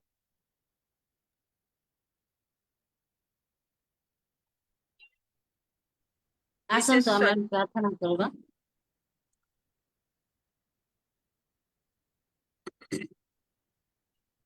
ସମସ୍ତ ଅନୁଗ୍ରହର ଆକର ଆମମାନଙ୍କ ଜୀବନ୍ତ ସ୍ୱର୍ଗସ୍ଥ ପିତା ପରମେଶ୍ୱର ତୁମର ମହାନାମର ଧନ୍ୟବାଦ କରୁଛି, ପ୍ରଶଂସା କରୁଛି, ଗୌରବ କରୁଅଛି। ପ୍ରଭୁ ଆଜି ଦିନର ଆରମ୍ଭରୁ ଏତେବେଳ ପର୍ଯ୍ୟନ୍ତ ସହବର୍ତ୍ତୀ ହେଲ ପ୍ରଭୁ। ଏଇ ଜୁମ୍ରେ ପ୍ରଭୁ ଜଡିତ ହେବା ନିମନ୍ତେ ମତେ ଏଇ ସୁନ୍ଦର ମନ ଦେଲ ପ୍ରଭୁ, ସେଥିପାଇଁ ତ ମହାନାମକୁ ଧନ୍ୟବାଦ ଦଉଅଛି। ପ୍ରଭୁ ଏଇ ଜୁମ୍ରେ ପ୍ରଭୁ ଯେତେ ମା ମାନେ ଭଉଣୀ ମାନେ ବସିଛ ପ୍ରତ୍ୟେକଙ୍କୁ ତୁମେ ଆଶୀର୍ବାଦ କରିଅଛ, ଅନୁଗ୍ରହ କରିଅଛ ପ୍ରଭୁ, ସେଥିପାଇଁ ଧନ୍ୟବାଦ ଦଉଛୁ। ଆଜି ଜୁମ୍ରେ ପ୍ରଭୁ ଆମେ ଉପାସନା ପ୍ରଭୁ ଗୀତ ମାଧ୍ୟମରେ ତୁମର ପ୍ରଶଂସା କରିଅଛୁ, ବାକ୍ୟ ମାଧ୍ୟମରେ ତୁମର ପ୍ରଶଂସା କରୁଛୁ, ସ୍ୱର୍ଣ୍ଣମୟ ପଦ କହିଅଛୁ। ଆହୁରି ପ୍ରଭୁ ଭିଡିଓ ମାଧ୍ୟମରେ ଅନେକ ବିଷୟ ଆମେ ଜାଣିପାରିଅଛୁ ପ୍ରଶ୍ନ ଉତ୍ତର ମାଧ୍ୟମରେ, ସେଥିପାଇଁ ମଧ୍ୟ ତୁମ ମହାନାମକୁ ଧନ୍ୟବାଦ ଦଉଅଛି। ପ୍ରଭୁ ତୁମେ ଆମମାନଙ୍କୁ ଦୟା କରିଛ, ଅନୁଗ୍ରହ କରିଛ, ପ୍ରେମ କରିଛ ପ୍ରଭୁ, ସେଥିପାଇଁ ତ ମହାନାମକୁ ଧନ୍ୟବାଦ ଦଉଅଛି। ସ୍ୱର୍ଗସ୍ଥ ପିତା ପରମେଶ୍ୱର ପ୍ରଭୁ ତୁମ ଚରଣରେ ପ୍ରାର୍ଥନା କରୁଛି ପ୍ରଭୁ ସେ ଦୀପିକା ଭଉଣୀ ନିମନ୍ତେ ପ୍ରଭୁ, ଯିଏକି ପ୍ରଭୁ ତୁମରି ସେବା କାର୍ଯ୍ୟ କରିବା ନିମନ୍ତେ ଆଗ୍ରହୀ ପ୍ରଭୁ, ତୁମେ ତାଙ୍କୁ ବୁଦ୍ଧି ଦିଅ, ଜ୍ଞାନ ଦିଅ, ତୁମର ପବିତ୍ର ଆତ୍ମା ଶକ୍ତିରେ ପରିପୂର୍ଣ୍ଣ କର, ଯେପରି ପ୍ରଭୁ ସେ ତୁମର ଗୌରବ ନିମନ୍ତେ ଆଗକୁ ବଢିବାକୁ ପାରିବେ, ତୁମର ସେବା କାର୍ଯ୍ୟ କରିବେ ପ୍ରଭୁ। ଏଥିପାଇଁ ତୁମେ ତାଙ୍କୁ ଦୟା କର, ସାହାଯ୍ୟ କର, ତାଙ୍କର ସମସ୍ତ ଆବଶ୍ୟକତା ଯୁଗ ପ୍ରଭୁ ତାଙ୍କ ସୁନ୍ଦର ମନ ଦେଇଛ ପ୍ରଭୁ, ସେଥିପାଇଁ ମଧ୍ୟ ତୁମର ଧନ୍ୟବାଦ ଦଉଅଛି। ତାଙ୍କର ପରିବାରକୁ ମଧ୍ୟ ତୁମେ ଆଶୀର୍ବାଦ କର ପ୍ରଭୁ, ତୁମେ ଦୟା କରି ତୁମେ ସାହାଯ୍ୟ କର। ଆହୁରି ପ୍ରଭୁ ହଁ ପ୍ରଭୁ ଆଶା ପାରେ ସିଷ୍ଟର ପ୍ରଭୁ ତାଙ୍କର ପ୍ରଭୁ ଦୁଇ ଝିଅ ନିମନ୍ତେ ପ୍ରାର୍ଥନା କରୁଛୁ प्रभु से माने एबे गर्भवती अवस्था रे अछंती प्रभु तुमे सेमानଙ୍କୁ अनुग्रहर पात्री करियछ प्रभु सेतपय तो महानाम को धन्यवाद दउछि प्रभु तुमे दया कर सेमानଙ୍କୁ ए दिन मानकर उत्तम स्वास्थ्य दियो समस्त अमंगल मंदर तुमे रक्षा कर हाँ प्रभु मिष्ट हवा पर्यंत प्रभु हाँ प्रभु तुमे सेमानଙ୍କୁ सुरक्षा दियो माँ को सुरक्षा दियो पिला को सुरक्षा दियो पुणी प्रभु सेमानଙ୍କର जे माने जत्न नेउछंती सेमानଙ୍କୁ ମଧ୍ୟ तुमे आशीर्वाद कर उत्तम स्वास्थ्य दियो जेपरि प्रभु सुंदर भावरे प्रभु सेमाने जेपरि प्रभु हाँ प्रभु जन्म दे पारिबे प्रभु एथिपय तुमे ताको बल दियो शक्ति दियो प्रभु एवं ए दिन मानकर तुम ऊपर निर्भर करी तुम ठारे प्रार्थना करी जेपरि सेमाने आगको बढ़िबाकू पारिबे एथिपय तुमे दया कर तुमे सहाय्य कर आउरी प्रभु जो प्रभु सामय लाग्यांको हाँ प्रभु तांकर देह असुस्थ पुणी तांकर जहाँ भी समस्या रही अछि प्रभु हाँ प्रभु तुमे दया कर परमेश्वर प्रभु तुमे तांको से परिवार को तुम आशीर्वाद कर तांकर समस्त जहाँ किछि असुविधा जहाँ किछि रोग दुख चिंता समस्या यीशु नाम रे तुम दूर कर प्रभु एवं उत्तम स्वास्थ्य दे सेमानଙ୍କୁ तुम धरी रख परमेश्वर जो भौणी प्रार्थना अनुरोध करिसेंती प्रभु से भौणी को मध्य तुम आशीर्वाद करी समस्त विषय रे प्रभु तुम सुरक्षा दियो प्रभु आउरी प्रभु बामुनि मध्य प्रार्थना करे तांकर परिवार कौन समस्या लगी रही आमे जानिना प्रभु किंतु तुम सर्व अंतर्जामी परमेश्वर तुम जानुअछ जहाँ भी समस्या रही अछि प्रभु यीशु नाम रे तुम दूर कर परमेश्वर प्रत्येक एई समस्या दिन मानकरे तुम ऊपर विश्वास करबे तुम ऊपर भरोसा करबे तुम निकट प्रार्थना करिवे प्रभु तुम से मानक तुम आशीर्वाद कर दया कर एवं सब चिंतार भार तुम ऊपर जेपरि देबे हाँ प्रभु एथिपय तुम सेमानक अंतरे कथा को एवं तुमे ही सेमानक शांति सांत्वना दियो बोली तुम चरणरे प्रार्थना करछु प्रभु तुमे दया कर तुमे आशीर्वाद कर तमर परिवार प्रत्येक सदस्य को तुमे आशीर्वाद कर प्रभु तुमे दया कर परमेश्वर आउरी प्रभु सभा सिस्टर निमंते प्रार्थना करे प्रभु से प्रार्थना अनुरोध करिसंती तांकर स्वामी निमंते से प्रभु फोर व्हीलर रे यात्रा करिवे प्रभु विशाखापट्टनम सेने पुणी प्रभु लमतापुटी जीवे प्रभु तुमे तांकर सहवर्ती हो जो भाई सहित जीवे प्रभु रास्ता जनित समस्त विपद आपद अमंगल मृत्यु मुख न्याय कर तुमे रक्षा कर प्रभु एवं प्रत्येक जगह तुमे सेमानଙ୍କୁ सुरक्षा दियो तांकर झिया मध्ये हॉस्टल रे रहिबे प्रभु तुमे तार सहवर्ती हो हाँ तुमको बुद्धि दियो ज्ञान दियो से पाठ पढ़िबा निमंते जाउछि प्रभु तुमे तार सहवर्ती हो प्रत्येक समय जब तुम ऊपर भरोसा रखिबो विश्वास करबो प्रार्थना करबो प्रभु तुमे तांको से मन तुमे दियो प्रभु एवं सब अमंगल तुमे रक्षा कर तांकर पुआ निमंते मध्ये प्रार्थना कर से मध्ये बाहर रे पाठ पढ़िसे प्रभु तुमे तांकर मध्ये सहवर्ती हो हाँ प्रभु ए यौवन काल रे प्रभु से माने जेपरि प्रभु तुमर निजर सृष्टिकर्ता को स्मरण करिवे एवं तुम चंद्र प्रार्थना करिवे प्रभु तुमे दया कर तुमे आशीर्वाद कर हाँ प्रभु से भौणी जणे रहिबे प्रभु घरे प्रभु तुमे तांकर सहवर्ती हो तांकर घर चतुर्दिग रक्तर बाड़ दियो शैतान सब परीक्षा पलभन मंदर रक्षा कर जेते दिन पर्यंत से जणे रहिबे प्रभु तुमे ही तांकर संगरे थई मंगल कर प्रभु तुम निकट अधिक समय बिताइबा को पारिबे प्रभु तुमे दया कर तुमे आशीर्वाद कर प्रभु अनुग्रह कर परमेश्वर आउरी प्रभु तुम चरणरे प्रार्थना करजे आज जो भौणी वाक्य देवे प्रभु तुमे तांको पवित्र आत्मा शक्ति रे परिपूर्ण कर प्रभु तुमे तांको लुचाओ हजाओ प्रभु एवं जहाँ वाक्य देवे ताहा जेपरि आमे शुणी 100 गुण फल फलिबा को पारिबो प्रभु तुमे दया कर तुमे आशीर्वाद कर अनुग्रह कर परमेश्वर आज प्रभु जो मीटर जो माने मध्य सबु कार्यक्रम रे भाग नै छंती प्रभु प्रत्येक हाँ प्रभु प्रत्येक जन को तुमे आशीर्वाद कर प्रभु तुमे दया कर प्रभु हाँ परमेश्वर जो चालक भौणी तांको मध्य आशीर्वाद कर हाँ प्रभु टुनु दीदी को मध्य तुमे आशीर्वाद कर से समस्त भार ने प्रभु कार्य करंती मणि सिस्टर को मध्य आशीर्वाद कर से मध्य समस्त भार ने कार्य करंती प्रभु से प्रत्येक को तुमे आशीर्वाद कर परमेश्वर हमर समस्त प्रार्थना सुनिछ धन्यवाद दउछि प्रभु जहाँ मागी नहीं प्रभु जाछि प्रदान कर जहाँ मागी अछि प्रभु ता मोर इच्छा नहीं तुम्हार इच्छा तुम सफल कर हाँ परमेश्वर आउ जदि प्रभु हाँ प्रभु जानतर अजाणतर जदि मु किछि पासरी जाइछि प्रभु प्रत्येक को तुमे आशीर्वाद कर पाप अयोग्यता सब तुमे मार्जना कर प्रार्थना सुनिछ एवं प्रार्थना उत्तर देछ बोली धन्यवाद दे तुम्हारी पुत्र मानकर उद्धार करता प्रभु यीशु का नाम रे छोट प्रार्थना करछि दया सुनि ग्रहण करो आमेन आमेन बहुत बहुत धन्यवाद सिस्टर समस्त विषय गोटी गोटी करी बुझर सहित परमेश्वर निकटवर्ती करैछंती आपनको बहुत बहुत धन्यवाद निश्चय आम मानकर प्रार्थना श्रवणकारी पिता परमेश्वर आम मानक प्रार्थना उत्तर देवा परमेश्वर निश्चय आम मानक प्रार्थना प्रार्थना उत्तर से प्रदान कर तेणु विशेष कर आपन को धन्यवाद दिए समस्त विषय रे प्रार्थना करथिबारे बहुत बहुत धन्यवाद सिस्टर वर्तमान थैंक यू आमाने सिस्टर। वाक्य निमंते मध्य प्रार्थना करछंती सिस्टर तेणु आमाने वाक्य निमंते प्रार्थना करबा नाय आमाने डायरेक्ट वाक्य आमाने सुनिबा को जिबा ए समय मध्य रे वाक्य परिवेषण करिबे प्रभुकर प्रिय दासी आउ प्राय अन्य जूम मानकरे प्रभुଙ୍କର वाक्य देई शिक्षा दे अन्य मानक मध्य परमेश्वरଙ୍କ निकटवर्ती कराइछंती आ ए ओमेन फेलोशिप रे मध्य केते थरे वाक्य देई आमानकु उत्साहित करिछंती उत्तम शिक्षा आ परामर्श मध्य देइछंती आ वर्तमान मध्य प्रभु आ तांकरी दासीଙ୍କର मुख द्वारा आमानकु कथा कहबाकू जाउछंती तांकरी दासीଙ୍କୁ से मनोनीत करिछंती तेबे ए समय मध्य रे वाक्य परिवेषण करबा निमंते मु आह्वान करे आमानक प्रिय दीदी मिसेस तनुजा सिंह फ्रॉम रायगढ़ दीदी आग को आसीबे आमान को वाक्य रे पढ़ाई नेबे ए समय होची दीदी आपनकर Mrs Tanuja Singh thank you धन्यवाद मणि आ उपस्थित प्रत्येकଙ୍କୁ ମୋର ଭକ୍ତିପୂର୍ଣ୍ଣ ନମସ୍କାର ଜଣାଏ ଆଉ ମୋ ଯୋଗ୍ୟକୁ ଏ ସୁନ୍ଦର ସୁଯୋଗ ଦେଇଥିବା ହେତୁ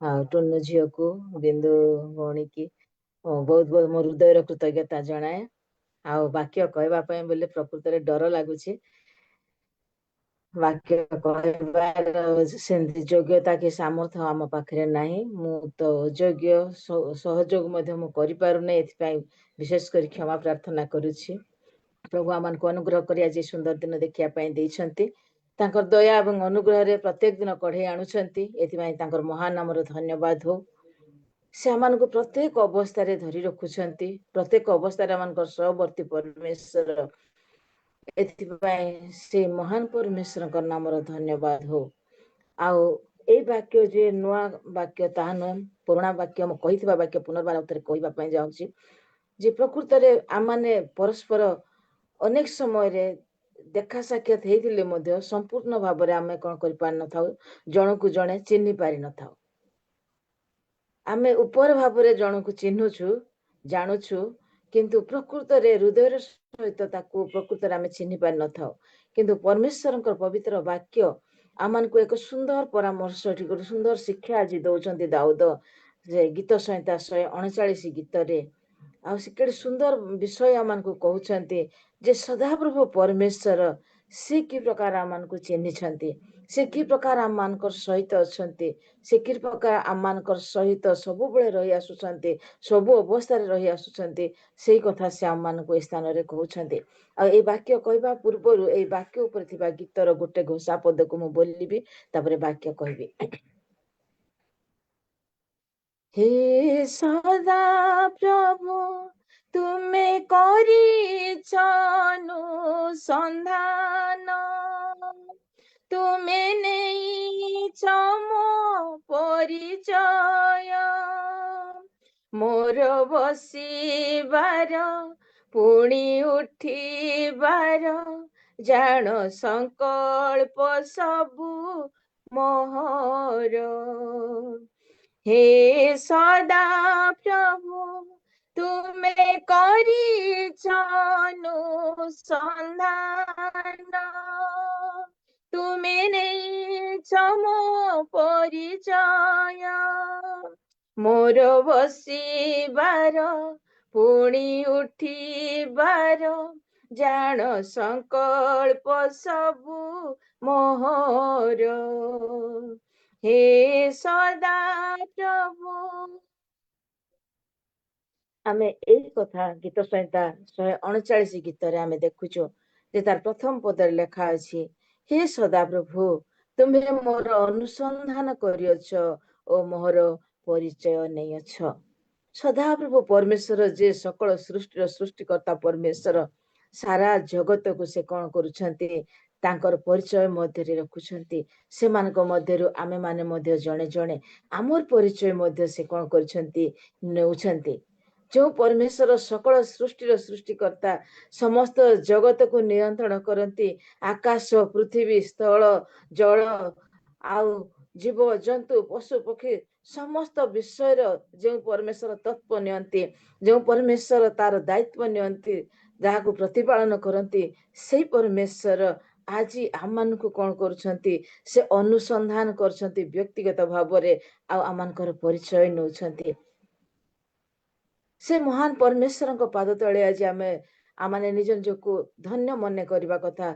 जे आम से प्रकार परमेश्वर को पाइछु जो परमेश्वर की आम मान को अनुसंधान कर परिचय नौ आमे जदि आमको पचार आमे कहबा आकु जानिछु कि ताकु जानिछु कि आमे सेमानक विषय रे अल्प जानिथिले भी हाँ किछि किछि विषय आमे जानिछु बोली कहूछु किंतु गोटे व्यक्ति को संपूर्ण भाव में आमे कोन करि पारनु जानि पारुनु परिचय नेबार अर्थ होछि आमे ता विषय रे अधिक भाव में जानिबा पूरा ता सहित संपर्क निबिड़ संपर्क थिबा व्यक्तित्व आमे जदि देखुछु आम परिवार मध्य रे आमे जन्म करथिबा संतान मानकु मध्य अनेक समय आमे चिन्हि पारुनु सेमानकर कार्यकलाप को प्रकार भाव से को काम कर देथिबे ता आमे जानि पारि न थाउ निज संतान हेले भी निज गोटे परिवार रे स्वामी स्त्री भाव रही भी बापा माँ हिसाब से रही भी कि आमर परिवार मध्य जे कौन से लोक विषय रे आमे संपूर्ण परिचय संपूर्ण अनुसंधान आमे कौन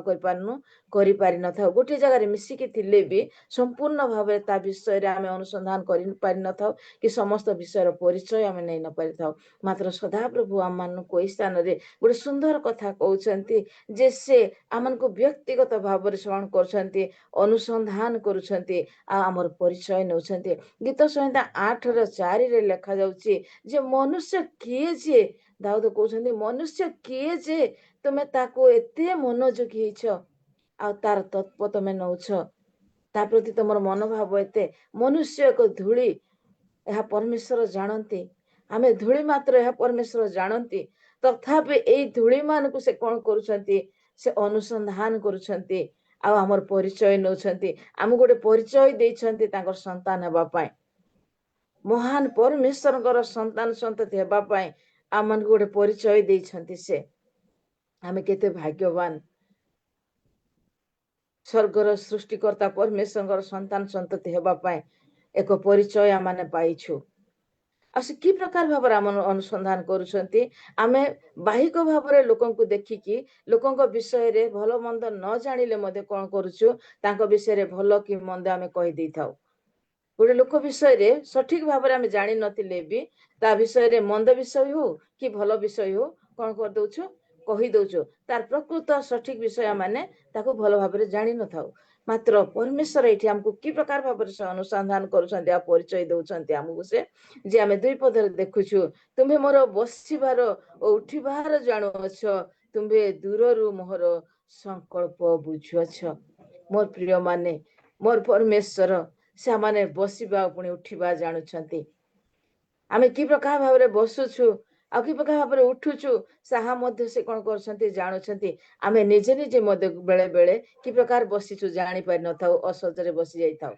आमे निजे निजे मध्य बसिबा बेले मध्य संजत न थाई मध्य आमे बसि जाऊ मात्र परमेश्वर आम मानकर बसिबा आ उठिबा से कोन करछंती जानुछंती आ हमको कोन करछंती से आमनकर संकल्प सब से कोन करछंती से दूर रे थाई मध्य आमाने कोन भाबुछु कोन चिंता करछु कोन संकल्प आम जीवन रे अछि कोन इच्छा हमें करूछु सेटा मध्य से जानुछंती आमे परिवार मध्य रे थिले भी कि स्वामी स्त्री हो कि पिला माँ झियो संपर्क हो आमाने कोन कर पारनु जनकर इच्छा आमाने से न कहबा पर्यंत जानि पारुनु जन को देखिकी तार इच्छा कौन आमे जानी पारुनु से न कहले आमे केही भी ताको बुझी पारिबा नै कि जानी पारिबा नै मात्र जो परमेश्वर आमनकर प्रतिपालक परमेश्वर जो परमेश्वर आमन को निर्माण करियछंती जो परमेश्वर आमन को अनुसंधान करछंती से कि प्रकार सूक्ष्म भाव रे आमन को अनुसंधान करछंती स्थान रे से कहउछंती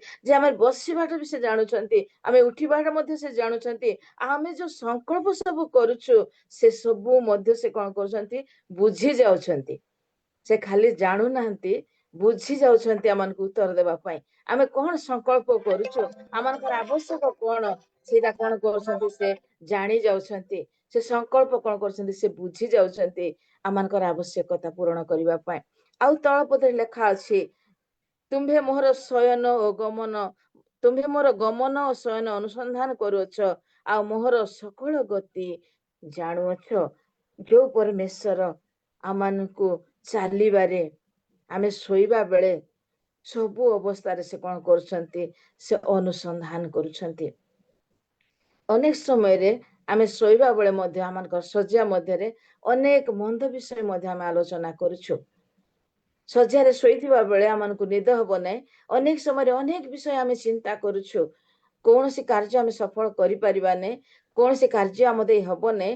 ତଥାପି ଆମମାନେ କଣ କରୁଛୁ, ଶୋଇଥିବା ବେଳେ ଅନେକ ବିଷୟ ଆମେ କଣ କରୁଛୁ, ମନ୍ଦ କଳ୍ପନା ମନ୍ଦ ଚିନ୍ତା ଆମମାନଙ୍କ ହୃଦୟରେ ଆସିଯାଏ।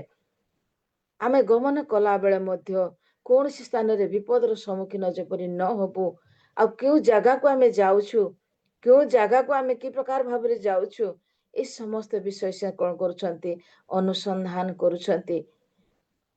এই ପ୍ରକାର ଭାବରେ ସୂକ୍ଷ୍ମରୁ ସୂକ୍ଷ୍ମ ବିଷୟ ଆମମାନଙ୍କର ସେଇ ପରମେଶ୍ୱର ସେ କଣ କରୁଛନ୍ତି, ଅନୁସନ୍ଧାନ କରୁଛନ୍ତି।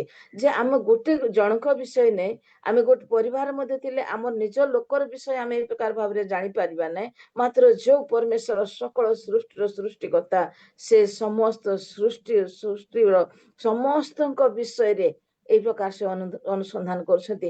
ଖାଲି ମୋ ବିଷୟରେ କରୁଛନ୍ତି ତାହା ନୁହଁ, ପ୍ରତ୍ୟେକ ପ୍ରାଣୀଙ୍କ ବିଷୟରେ, ପ୍ରତ୍ୟେକ ସୃଷ୍ଟି ବିଷୟରେ ସେ ଏଇ ସୂକ୍ଷ୍ମରୁ ସୂକ୍ଷ୍ମ ଭାବରେ କଣ କରୁଛନ୍ତି, ସେ ଅନୁସନ୍ଧାନ କରୁଛନ୍ତି। କାହିଁକି ନା ତାଙ୍କର ଆମର ପରିଚୟ ସେ ନେଉଛନ୍ତି, ଆଉ ତାଙ୍କର ସନ୍ତାନ ବୋଲି ଆମମାନଙ୍କୁ ପରିଚୟ ଦେବା ପାଇଁ ପ୍ରଭୁ ଏଇ ସମସ୍ତ ବିଷୟ ଆମ ପାଖରେ ସେ ଅନୁସନ୍ଧାନ କରୁଛନ୍ତି। ଆଉ ତା ତଳ ପଦରେ ଲେଖା ଅଛି, କାରଣ ହେ ସଦା ପ୍ରଭୁ ଦେଖ, ଯାହା ତମକୁ ସମ୍ପୂର୍ଣ୍ଣ ଗୋଚର ନୁହେଁ ଏପରି ଗୋଟିଏ କଥା ମୋ ଜିହ୍ବାରେ ନାହିଁ। ଆମମାନେ ଅନେକ ସମୟରେ ମନୁଷ୍ୟକୁ ମନୁଷ୍ୟ କଥାକୁ ଲୁଚେଇ ପାରିବା, କିନ୍ତୁ ପରମେଶ୍ୱରଙ୍କ ଦୃଷ୍ଟିରେ ଆମମାନଙ୍କର କୌଣସି ପ୍ରକାର ଜିନିଷ ନାହିଁ ଯୋଉଟା କି ଆମେ ତାଙ୍କୁ ଲୁଚେଇ ରଖିପାରିବା, ଯୋଉଟା କି ତାଙ୍କ ଅଗୋଚର, ତାଙ୍କୁ ଦେଖା ନଯିବ, ସେ ଶୁଣି ପାରିବେ ନାହିଁ, ସେ ଜାଣିପାରିବେ ନାହିଁ। ଏ ପ୍ରକାର କୌଣସି ବିଷୟ ତାଙ୍କ ପାଖରୁ ଆମ ପାଖରେ, ତାଙ୍କ ପାଖରେ ଆମର ଗୁପ୍ତ ରଖି ନ ପାରୁ ଆମେ। এই ପ୍ରକାର ଭାବରେ ଆମମାନଙ୍କୁ ସେ ଅନୁସନ୍ଧାନ କରୁଛନ୍ତି, ଯେ ଆମମାନଙ୍କର ସମସ୍ତ ଚିନ୍ତାର ବିଷୟକୁ ସେ ଅନୁସନ୍ଧାନ କରୁଛନ୍ତି, ସୂକ୍ଷ୍ମରୁ ସୂକ୍ଷ୍ମ ବିଷୟକୁ ସେ ଅନୁସନ୍ଧାନ କରୁଛନ୍ତି। ଆଉ ଆମମାନଙ୍କର ଜିହ୍ବା ଯାହା କଥା ଉଚ୍ଚାରଣ କରୁଛି, ଆମେ ଯାହା ଭାବୁଛୁ, ଆମେ ଯାହା ସଂକଳ୍ପ କରୁଛୁ, ସେ ସମସ୍ତ ବିଷୟକୁ ଆମେ କଥା କହିବା ପୂର୍ବରୁ ସେ କଣ କରୁଛନ୍ତି, ଜାଣୁଛନ୍ତି। ଆମେ ତାଙ୍କର ଅଗୋଚର ବିଷୟ କୌଣସି ବିଷୟ ନାହିଁ, ତାଙ୍କଠାରୁ ଲୁଚିବା ଭଳିଆ ବିଷୟ କୌଣସି ଗୋଟିଏ ବିଷୟ ମଧ୍ୟ ନାହିଁ। এই ପ୍ରକାର ଭାବରେ ସେ ମସ୍ତକରୁ ତଳିପା ପର୍ଯ୍ୟନ୍ତ ଆମମାନଙ୍କର କଣ କରୁଛନ୍ତି, ସେ ଅନୁସନ୍ଧାନ କରୁଛନ୍ତି। ଆଉ 5 ପଦରେ କେତେ ସୁନ୍ଦର କଥା ସେ ଲେଖୁଛନ୍ତି, ଯେ ତୁମେ ମତେ ପଛରେ ଓ ଆଗରେ ଘେରିଅଛ ଓ ମୋ ପରେ ଆପଣା ହସ୍ତ ରଖିଅଛ। ମୋର ପ୍ରିୟ ମାନେ, ଆଜି ନିଜ ଲୋକମାନେ ଆମମାନଙ୍କର ହାତ ଛାଡି ଦିଅନ୍ତି, ନିଜ ଲୋକମାନେ ବିରୋଧୀ ହେଇଯାଆନ୍ତି, ନିଜ ଲୋକମାନଙ୍କୁ ଯାହାକୁ ଆମେ ନିଜର ବୋଲି ଭାବୁ, ଯାହାକୁ ଆମେ ଯାହାଙ୍କ ଉପରେ ଆମେ ଭରସା ରଖିଥାଉ, ସେଇମାନେ ଆମମାନଙ୍କର ହାତ ଛାଡି ଦିଅନ୍ତି। ଆମମାନଙ୍କର ସାହାଯ୍ୟ କରିବାରେ କି ଆମମାନଙ୍କର ସହିତ ରହିବାରେ ଆମମାନଙ୍କୁ ହାତ ଛାଡି ଦିଅନ୍ତି। କିନ୍ତୁ ଆମମାନଙ୍କର ପରମେଶ୍ୱର ଆମମାନଙ୍କୁ ଏ ପ୍ରକାର ଭାବରେ ଅନୁସନ୍ଧାନ କରୁଛନ୍ତି, ଆଉ ଆମର ପରିଚୟ ସେ ନେଉଛନ୍ତି, ଯେ ସେ କଣ କରୁଛନ୍ତି, ଆମମାନଙ୍କର ପଛରେ ଆଉ ଆଗରେ ସେ କଣ କରୁଛନ୍ତି, ଘେରିକି ରହିଛନ୍ତି। ଯେତେବେଳେ ଆମେ ଶୁଣୁଥିଲୁ, ଭଉଣୀ କହୁଥିଲେ ଯେ ତାଙ୍କ ସ୍ୱାମୀ ଆଉ ସେ ଦୂର ଯାତ୍ରା କରୁଛନ୍ତି, ଆଉ ସେ ଚିନ୍ତା କରୁଛନ୍ତି ଯେ ଏଇ ସମୟରେ ସେ ଯାଉଛନ୍ତି, ଆଉ ତାଙ୍କର କଣ ସୁରକ୍ଷାର ବାଡ଼ ହବା ପାଇଁ ସେ ପ୍ରାର୍ଥନା ପାଇଁ ଅନୁରୋଧ କରୁଥିଲେ। ଆଜି ଆମମାନେ ସେଇ ପ୍ରକାର ପରମେଶ୍ୱରଙ୍କୁ ପାଇଛୁ, ଯେ ଯେକୌଣସି ସ୍ଥାନକୁ ଆମେ ଯାଉଛୁ ନା କାହିଁକି, ଯୋଉ କୌଣସି ପରିସ୍ଥିତିରେ ଆମେ ଅଛୁ ନା କାହିଁକି, ସେ ଆମମାନଙ୍କର ସହିତ କଣ କରୁଛନ୍ତି, ଆଗରେ ଆଉ ପଛରେ ଅଛନ୍ତି। ତା ତଳକୁ ଆଉ ସୁନ୍ଦର ପଦଟେ ଲେଖା ଅଛି, ଓ ମୋ ଉପରେ ଆପଣା ହସ୍ତ ରଖିଅଛ। ତାଙ୍କର ହସ୍ତ ସେ ସବୁବେଳେ ଆମ ପାଖରେ ରଖିଛନ୍ତି, ଆଉ ସେ ଆମର ସହିତ ରହି କଣ କରୁଛନ୍ତି, ଆମର ପଛରେ ବି ଅଛନ୍ତି, ଆମ ଆଗରେ ବି ଅଛନ୍ତି। ଯୋଉ କୌଣସି ପରିସ୍ଥିତିରେ ଆମେ ଗତି କଲେ ମଧ୍ୟ, ଯେକୌଣସି ପରିସ୍ଥିତିରେ ଆମେ ଥିଲେ ବି, ଦୁଃଖ ହଉ ସୁଖ ହଉ, ସବୁ ଅବସ୍ଥାରେ ସେ ଆମମାନଙ୍କୁ କେବେ ଛାଡୁନାହାନ୍ତି। ଏଇ ପ୍ରକାର ଭାବରେ ସେମାନଙ୍କୁ ଅନୁସନ୍ଧାନ କରୁଛନ୍ତି। ଆମେ ଅନେକ ସମୟରେ ଆମ ନିଜ ଲୋକମାନଙ୍କୁ କି ଆମମାନଙ୍କର ଧନ ଉପରେ କି ଜ୍ଞାନ ଉପରେ, ବଳ ଉପରେ ଆମେ କଣ କରୁଛୁ, କେତେବେଳେ ଭରସା କରୁଛୁ, ନିର୍ଭର କରୁଛୁ। ମାତ୍ର ସେଇ ସବୁ ଯାକ ସମୟ ଆସିଲେ ହାତ ଛାଡିଦେବେ, ସେମାନେ ଆମମାନଙ୍କ ପାଖରୁ ଦୂରେଇ ଯିବେ, ସେମାନେ ଆମମାନଙ୍କୁ ସେଇ ପ୍ରକାର ସାହାଯ୍ୟ କରିପାରିବେ ନାହିଁ, ସେଇ ପ୍ରକାର ଭାବରେ ଆମର ମନକୁ ଜାଣିପାରିବେ ନାହିଁ। ମାତ୍ର ଯୋଉ ପରମେଶ୍ୱର ଆମମାନଙ୍କର ସୃଷ୍ଟିକର୍ତ୍ତା, ଆମମାନଙ୍କର ପ୍ରତିପାଳକ, ଆମମାନଙ୍କର ସୁରକ୍ଷାଦାତା ପରମେଶ୍ୱର, ସେ କଣ କରୁଛନ୍ତି, ସେ ଆମମାନଙ୍କୁ ସୂକ୍ଷ୍ମ ଭାବରେ ଅନୁସନ୍ଧାନ କରି କରି ଆମମାନଙ୍କର ପରିଚୟ ସେ ନେଉଛନ୍ତି। କି ପ୍ରକାର ଭାବରେ ନା, ଆମେ ବସିବା ବେଳେ ମଧ୍ୟ ଆମମାନଙ୍କର ସହିତ ରହୁଛନ୍ତି, ଆମେ ଉଠିବା ବେଳେ ଆମମାନଙ୍କର ସହିତ ରହୁଛନ୍ତି, ଆମେ କୁଆଡେ ଗଲେ ଆମ ସହିତ ରହିଛନ୍ତି, ଆମଙ୍କର ଆଗରେ ପଛରେ ଘେରିକି ଅଛନ୍ତି ଆଉ ତାଙ୍କର ହସ୍ତ ଆମମାନଙ୍କ ମସ୍ତକ ଉପରେ ରଖି ସେ କେବେ ଆମମାନଙ୍କୁ ଏକଲା କରିନାହାନ୍ତି। ସେ ଆମମାନଙ୍କର ସହିତ ରହିଥିବା ପରମେଶ୍ୱର ହେଇ ଆସୁଛନ୍ତି ଆଉ ଆମମାନଙ୍କର ସମସ୍ତ ସଂକଳ୍ପକୁ ଆମମାନଙ୍କର ସମସ୍ତ ମନୋବାଞ୍ଛାକୁ ସେ ପୂର୍ଣ୍ଣ କରୁଥିବାର ପରମେଶ୍ୱର, ବୁଝୁଥିବାର ପରମେଶ୍ୱର, ସେ ଜାଣୁଥିବାର ପରମେଶ୍ୱରଙ୍କୁ ଆଜି ଆମେ ପାଇଛୁ। ଏଥିପାଇଁ ତାଙ୍କର ମହାନ ଆମର ଧନ୍ୟବାଦ ହଉ। ଯୋଉ ପରମେଶ୍ୱର ଆମମାନଙ୍କର ସହିତ ରହିଛନ୍ତି ସେ ଆମମାନଙ୍କୁ ସବୁ ଅବସ୍ଥାରେ ସେ ନିରୀକ୍ଷଣ କରୁଛନ୍ତି। ଆଉ ସେ ଆଉ ଗୋଟେ କଥା ଲେଖୁଛନ୍ତି ଯେ ତୁମ ଆତ୍ମା ଠାରୁ ମୁଁ କେଉଁଠାକୁ ଯିବି ଅବା ତୁମ ସାକ୍ଷାତରୁ ମୁଁ କେଉଁଠାକୁ ପଳାଇବି।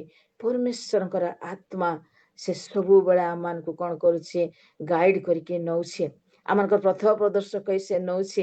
କୌଣସି ଅମଙ୍ଗଳ ଘଟିବା ପୂର୍ବରୁ, କୌଣସି ବିପଦର ସମ୍ମୁଖୀନ ହବା ପୂର୍ବରୁ, କୌଣସି ପାପ କରିବା ପୂର୍ବରୁ, କୌଣସି ମନ୍ଦତା କାର୍ଯ୍ୟ କରିବା ପୂର୍ବରୁ ସେ କଣ କରୁଛନ୍ତି, ତାଙ୍କର ଆତ୍ମା ଠାରୁ ଆମମାନଙ୍କୁ ଲୁଚେଇ ରଖୁନାହାନ୍ତି।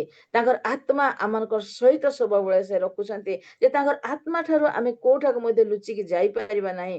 ଆଉ ତାଙ୍କ ସାକ୍ଷାତରୁ ଆମେ ଲୁଚିବା ଭଳିଆ କୌଣସି ସ୍ଥାନ ଏଇ ପୃଥିବୀରେ ନାହିଁ। ଏଇ ପ୍ରକାର ପରମେଶ୍ୱରଙ୍କୁ ଆମେ ପାଇଛୁ ଆଉ ସେ ଆମମାନଙ୍କୁ ଏଇ ପ୍ରକାର ଭାବରେ ଅନୁସନ୍ଧାନ କରି ଆମର ପରିଚୟ ନେଇ ଆମକୁ ଗୋଟେ ପରିଚୟ ଦେଇଛନ୍ତି ଯେ ମାନେ ମୋର ସନ୍ତାନ ହେବାର ଅଧିକାର ପାଇଛୁ ଆମେ। ସେମାନେ ଆମକୁ ତାଙ୍କର ସନ୍ତାନ ହେବାର ଅଧିକାର ଦେଇଛନ୍ତି। ଆମର ପରିଚୟ ନେଇ ସେ ଆମମାନଙ୍କୁ ସୂକ୍ଷ୍ମ ଭାବରେ ଅନୁସନ୍ଧାନ କରି ସେ ଆମମାନଙ୍କ ସହିତ ରହି। ହେଲେ ଅନେକ ସମୟରେ ଆମେ ଭାବୁ ଯେ ଧାର୍ମିକ ମାନଙ୍କୁ ହିଁ ପରମେଶ୍ୱର ସୁରକ୍ଷା ଦିଅନ୍ତି ବୋଲି। ମନୁଷ୍ୟ ମାନଙ୍କର ଚିନ୍ତାଧାରା ସେ ଯେ ଏଇ ଜଗତରେ ଭଲ ଲୋକମାନଙ୍କ ସହିତ ହିଁ ମିଶିବା, ଭଲ ଲୋକମାନଙ୍କ ସହିତ ହିଁ ସମ୍ପର୍କ ରଖିବା, ଭଲ ଲୋକ ଧନୀ ଲୋକ ସହିତ ହେଲେ ଭଲ ସମ୍ପର୍କ ରଖିବା, ଗରିବ ମାନଙ୍କୁ ହେଲେ ତାଙ୍କୁ ପରିଚୟ ମଧ୍ୟ ଦେବା ପାଇଁ ଆମେ ବେଳେ ବେଳେ କଣ କରୁଛୁ, ନିଜର ଲୋକ ହେଇଥିଲେ ବି ଆମେ ପରିଚୟ ଦେଇନଥାଉ। ଆଜିର ଦୁନିଆରେ ଆମେ ଯଦି ଦେଖୁ ନିଜ ବାପା ମାକୁ ମଧ୍ୟ ଅନେକ ସମୟରେ ଆମେ ବିଭିନ୍ନ ସ୍ଥାନରେ ଶୁଣୁଛୁ ଯେ ନିଜ ବାପା ମାକୁ ମଧ୍ୟ ଯଦି ଗୋଟେ ବଡ ଅଫିସର ପୁଅ ହେଇଗଲା କି ଝିଅ ହେଇଗଲା, ନିଜ ବାପା ମା ଯଦି ଗରିବ କୁଡ଼ିଆରେ ଅଛନ୍ତି ସେମାନଙ୍କୁ ଏଇଟା ବାପା ମା ବୋଲି କହିବା ପାଇଁ ମଧ୍ୟ ଲଜ୍ଜାବୋଧ କରନ୍ତି। ମାତ୍ର ମୋର ପରମେଶ୍ୱର, ଆମ ମାନଙ୍କର ପରମେଶ୍ୱର, ସେ ଦୁଃଖୀ ଦିନାରୀ ଦରିଦ୍ର ଆଉ ଧନୀ ଗରିବ ଏମାନଙ୍କ ସହିତ ପାପୀ ଏବଂ ଧାର୍ମିକ ଉଭୟଙ୍କର ପରମେଶ୍ୱର, ସେ ଉଭୟଙ୍କୁ ସେ କଣ କରୁଛନ୍ତି, ଅନୁସନ୍ଧାନ କରି ପରିଚୟ ନେଉଛନ୍ତି। ଅନେକ ସମୟରେ ଆମେ ବାଇବଲରୁ ଆଉ ଯେତିକି ସ୍ତ୍ରୀ ମାନଙ୍କ ବିଷୟରେ ଯଦି ଆମେ ଆଲୋଚନା କରୁଛୁ ଆଉ ସେଇ ସମୟରେ ଅନେକ ଅନେକ ଭଲ ଭଲ ସ୍ତ୍ରୀ ମାନଙ୍କ ବିଷୟରେ ଆମେ ଆଲୋଚନା କରୁଛୁ। ଏଭଳି ଏଷ୍ଟର ରାଣୀ ବିଷୟରେ, ହାନା ବିଷୟରେ, ମରିୟମ ବିଷୟରେ ଆଉ ଅନେକଙ୍କ ବିଷୟରେ ଆମେ କଣ କରୁଛୁ, ଭଲ ଭଲ ଲୋକଙ୍କ ବିଷୟରେ ହିଁ ଆଲୋଚନା କରୁଛୁ ଯେ ସେମାନଙ୍କର ଭଲ ଗୁଣ, ପରମେଶ୍ୱରଙ୍କ ଦୃଷ୍ଟିରେ ସେମାନଙ୍କର କି ପ୍ରକାର ଉତ୍ତମ ଗୁଣ ଥିଲା, ଉତ୍ତମ ସ୍ୱଭାବ ଥିଲା ଆଉ ସେମାନେ ଜଗତକୁ ଆଜି ବାଇବଲ ମାଧ୍ୟମରେ କି ପ୍ରକାର ଉତ୍ତମ ଶିକ୍ଷା ଦେଇଛନ୍ତି ସେ ବିଷୟରେ ହିଁ ଆମେ ଚିନ୍ତା କରିଥାଉଛୁ। ଆଉ ସବୁବେଳେ କହୁଛୁ ପରମେଶ୍ୱର ସେମାନଙ୍କର ସହବର୍ତ୍ତୀ, ପରମେଶ୍ୱର ଧାର୍ମିକ ସ୍ତ୍ରୀ ମାନେ ସେମାନେ ବୋଲି ତାଙ୍କୁ ଆମେ କଣ କରୁଛୁ, ଗଣନା କରୁଛୁ। ମାତ୍ର ମୁଁ ଆଜି ଆଉ ଦୁଇଟି ସ୍ତ୍ରୀ ବିଷୟରେ କହିବା ପାଇଁ ଚାହିଁବି ଯୋଉ ସ୍ତ୍ରୀ ମାନଙ୍କୁ ପରମେଶ୍ୱର ଅନୁସନ୍ଧାନ କରିଥିଲେ ଆଉ ତାଙ୍କର ପରିଚୟ ନେଇଥିଲେ। ଆଉ ସେଇଟା ଆମେ ପାଇବା ଯୋହନ ପୁସ୍ତକ ତାର 8 ପର୍ବ।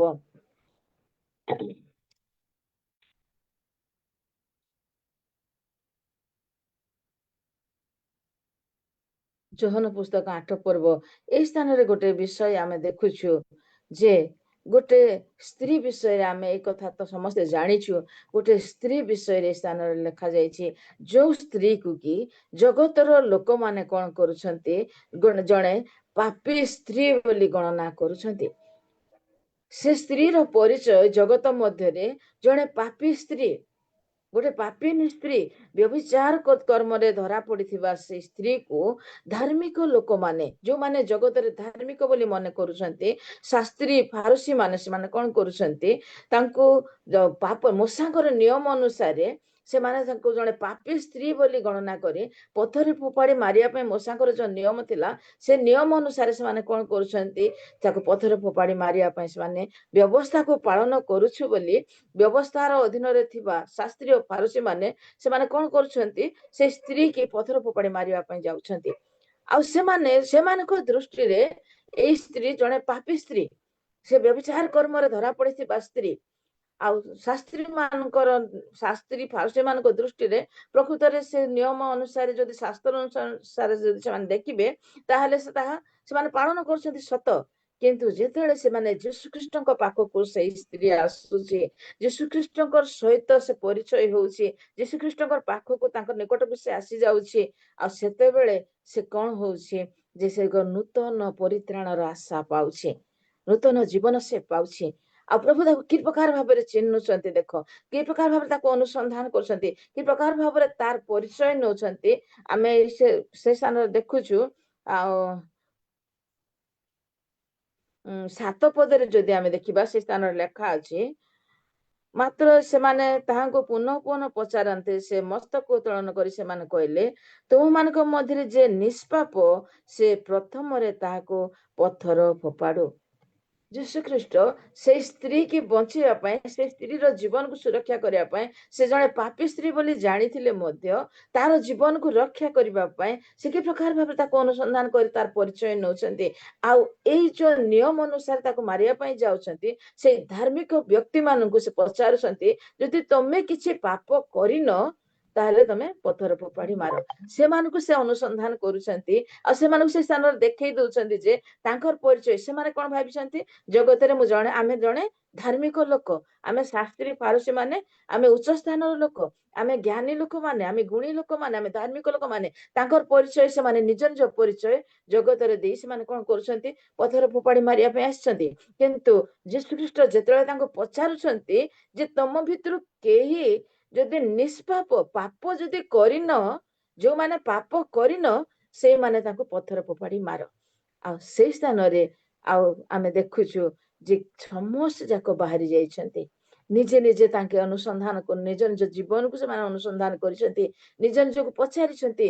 ସେ ଶାସ୍ତ୍ରୀ ଫାରୁସୀ ମାନେ ଯୋଉମାନେ ଧାର୍ମିକ ରୂପ ନେଇକି ଆସିଥିଲେ, ସେମାନେ ନିଜକୁ ପଚାରୁଛନ୍ତି ଯେ ଆମେ ଏଇ ଯୀଶୁଖ୍ରୀଷ୍ଟଙ୍କ ନିକଟକୁ ଆସିବା ଦ୍ଵାରା ସେ କଣ କରୁଛନ୍ତି, ତାଙ୍କର ନିଜ ଜୀବନକୁ ସେମାନେ ଦେଖି ପାରୁଛନ୍ତି। ଆଉ ସେମାନେ ମଧ୍ୟ ନିଜକୁ ଆଉ ସଠିକ ଭାବି ପାରୁନାହାନ୍ତି, ସେମାନେ ନିଷ୍ପାପ ବୋଲି ଭାବି ପାରୁନାହାନ୍ତି। ସେମାନେ କଣ କରୁଛନ୍ତି, ସେମାନେ ପଥର ଫୋପାଡ଼ିକି ପଳଉଛନ୍ତି। ଆଉ ସେତେବେଳେ ଯୀଶୁ ତାଙ୍କୁ କହୁଛନ୍ତି, 11 ପଦରେ କହୁଛନ୍ତି, ସେ କହିଲେ କେହି ନାହିଁ ପ୍ରଭୁ। ସେଥିରେ ଯୀଶୁ କହିଲେ, ମୁଁ ମଧ୍ୟ ତମକୁ ଦଣ୍ଡନୀୟ ବୋଲି ବିଚାର କରୁନାହିଁ, ଯାଅ ଆଜିଠାରୁ ଆଉ ପାପ କର ନାହିଁ। ମୋର ପ୍ରିୟ ମାନେ, ଆଜି ଯଦି ସମାଜରେ ଆମକୁ ଏଇ ପ୍ରକାର ଜାଗାକୁ ଯିବାକୁ ହବ, ଏଇ ପ୍ରକାର ଲୋକଙ୍କ ସହିତ ତାଙ୍କୁ ପରିଚୟ ଦିଅ ବୋଲି କହିବାକୁ ହବ, ଆମେ କଣ କରିବା, ସେ ଜାଗାରେ ଆମେ ତାର ପରିଚୟ ଦେବା ନାହିଁ। ଆମ ନିଜ ଲୋକ ହେଲେ ମଧ୍ୟ ସେ ଆମ ନିଜ ଲୋକ ବୋଲି ତାଙ୍କୁ ଆମେ ପରିଚୟ ଆଜି ମଧ୍ୟ ଆମେ ଦଉନୁ।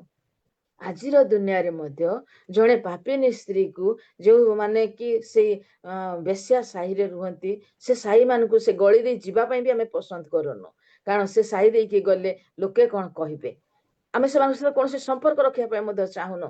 କାହିଁକି ନା ଜଗତରେ ସେମାନଙ୍କର ଗୋଟେ ପରିଚୟ ହେଇଯାଇଛି ଯେ ସେମାନେ ପାପିନୀ ସ୍ତ୍ରୀ ବୋଲି।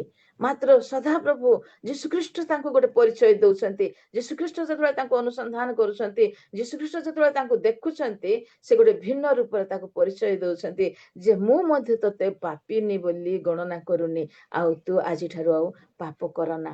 ପ୍ରଭୁ ଆମମାନଙ୍କର ଅନ୍ତର ଅନୁସନ୍ଧାନ କରିବାର ପରମେଶ୍ୱର। ସେଇ ଗୀତ ସଂହିତା 139 ଲେଖା ହେଇଛି ଯେ ଅନ୍ଧକାର ମତେ ବୁଡେଇ ଦେଲା ବୋଲି ମୁଁ ଭାବୁଥିଲି, ଅନ୍ଧକାର ମତେ ଘେରିଲା ବୋଲି ମୁଁ ଭାବୁଥିଲି, ମାତ୍ର ଅନ୍ଧକାର ଆଉ ଆଲୁଅ ସଦାପ୍ରଭୁଙ୍କ ଦୃଷ୍ଟିରେ ଏକ ପୁଣି ଲୁଚାଏ ନାହିଁ। ଏଇଠି 11 ପଦରେ ତାକୁ ମୁଁ ପଢିବି। ସେ ଗୀତ ସଂହିତା 139:11 ଲେଖା ଅଛି, ଯେବେ ମୁଁ କହେ ନିଶ୍ଚୟ ଅନ୍ଧକାର ମତେ ମଗ୍ନ କରିବ ଓ ମୋ ଚତୁର୍ଦିଗସ୍ଥ ଆଲୁଅ ରାତ୍ରି ହେବ, ତେବେ ଅନ୍ଧକାର ହିଁ ତୁମଠାରୁ ଲୁଚାଏ ନାହିଁ, ବରଞ୍ଚ ରାତ୍ରି ଦିବସ ପରି ଦୀପ୍ତିମାନ ହୁଏ, ତୁମ ପ୍ରତି ଅନ୍ଧକାର ଆଲୁଅ ଦୁଇ ସମାନ ଅଟେ। ପ୍ରଭୁ ସେଇ ଧାର୍ମିକ ଲୋକମାନଙ୍କୁ ଗୋଟେ ପରାମର୍ଶ ଦେଲେ ଯେ ତମେ ଯଦି ପାପ କରିନ, ତମେ ତାକୁ ପଥର ଫୋପାଡ଼ି ମାର। ଆଉ ଏଇ ପାପିନୀ ସ୍ତ୍ରୀକି କହିଲେ ଯେ ମୁଁ ମଧ୍ୟ ତତେ ପାପୀ ବୋଲି ଆଉ କହୁନି, ତୁ କ୍ଷମା ପାଇଛୁ, ଆଉ ପାପ କର ନାହିଁ। ଅନ୍ଧକାରରେ ରହିଯାଇଥିବା, ଅନ୍ଧକାରରେ ସଢୁଥିବା ଏଇ ସ୍ତ୍ରୀକୁ, ଯେ କି ତାର ଜୀବନର ଶେଷ ସନ୍ଧ୍ୟାରେ ମରିବା ପର୍ଯ୍ୟନ୍ତ ସେ ମରିବାକୁ ଯାଉଥିଲେ, ଅନ୍ଧକାରର ଜୀବନ କାଟୁଥିଲେ, ଜଗତରେ ଯେଉଁମାନେ ଘୃଣା କରୁଥିଲେ ତାଙ୍କୁ, ଜଗତ ଯାହାକୁ ନିନ୍ଦା କରୁଥିଲା, ଜଗତ ଗୋଟେ ଭିନ୍ନ ପରିଚୟ ତାକୁ ଦେଇଥିଲା, ଆଜି ସେଇ ଅନ୍ଧକାରରେ ଥିବା ସ୍ତ୍ରୀ ସେଇ ଆଲୋକ ପାଖକୁ ଯିବା ଦ୍ଵାରା ଯୀଶୁଖ୍ରୀଷ୍ଟଙ୍କ ତା ପାଖକୁ ଯିବା ଦ୍ୱାରା ଯୀଶୁଖ୍ରୀଷ୍ଟ ତାର ପରିଚୟ ନେଲେ, ତାର ଅନୁସନ୍ଧାନ କଲେ, ଆଉ ତାକୁ କଣ କଲେ, ସେଇ ଅନ୍ଧକାରର ଆଲୋକ ମଧ୍ୟକୁ ଆଣିଲେ, ଏକ ଉଜ୍ଜଳ ଜୀବନ୍ତା ଜୀବନରେ ଦେଲେ, ଏକ ଶାନ୍ତିମୟ ଜୀବନ୍ତା ଜୀବନରେ ଦେଲେ ଏବଂ ଏକ ଅନନ୍ତ ଜୀବନ୍ତା ଜୀବନରେ ଦେଲେ। ଆଉ ସେ କଣ କଲେ, ତାକୁ ମୃତ୍ୟୁ ଦଣ୍ଡରୁ ମୃତ୍ୟୁରୁ ରକ୍ଷା କଲେ। ଆଉ ସେ କଣ ହେଲେ, ଜୀବିତ ହେଲେ। ଆତ୍ମିକ ଶାରୀରିକ ଭାବରେ ଖାଲି ଜୀବିତ ହେଇନାହାନ୍ତି, ଆତ୍ମିକ ଭାବରେ ମଧ୍ୟ ସେ କଣ ହେଲେ, ଜୀବିତ ହେଲେ।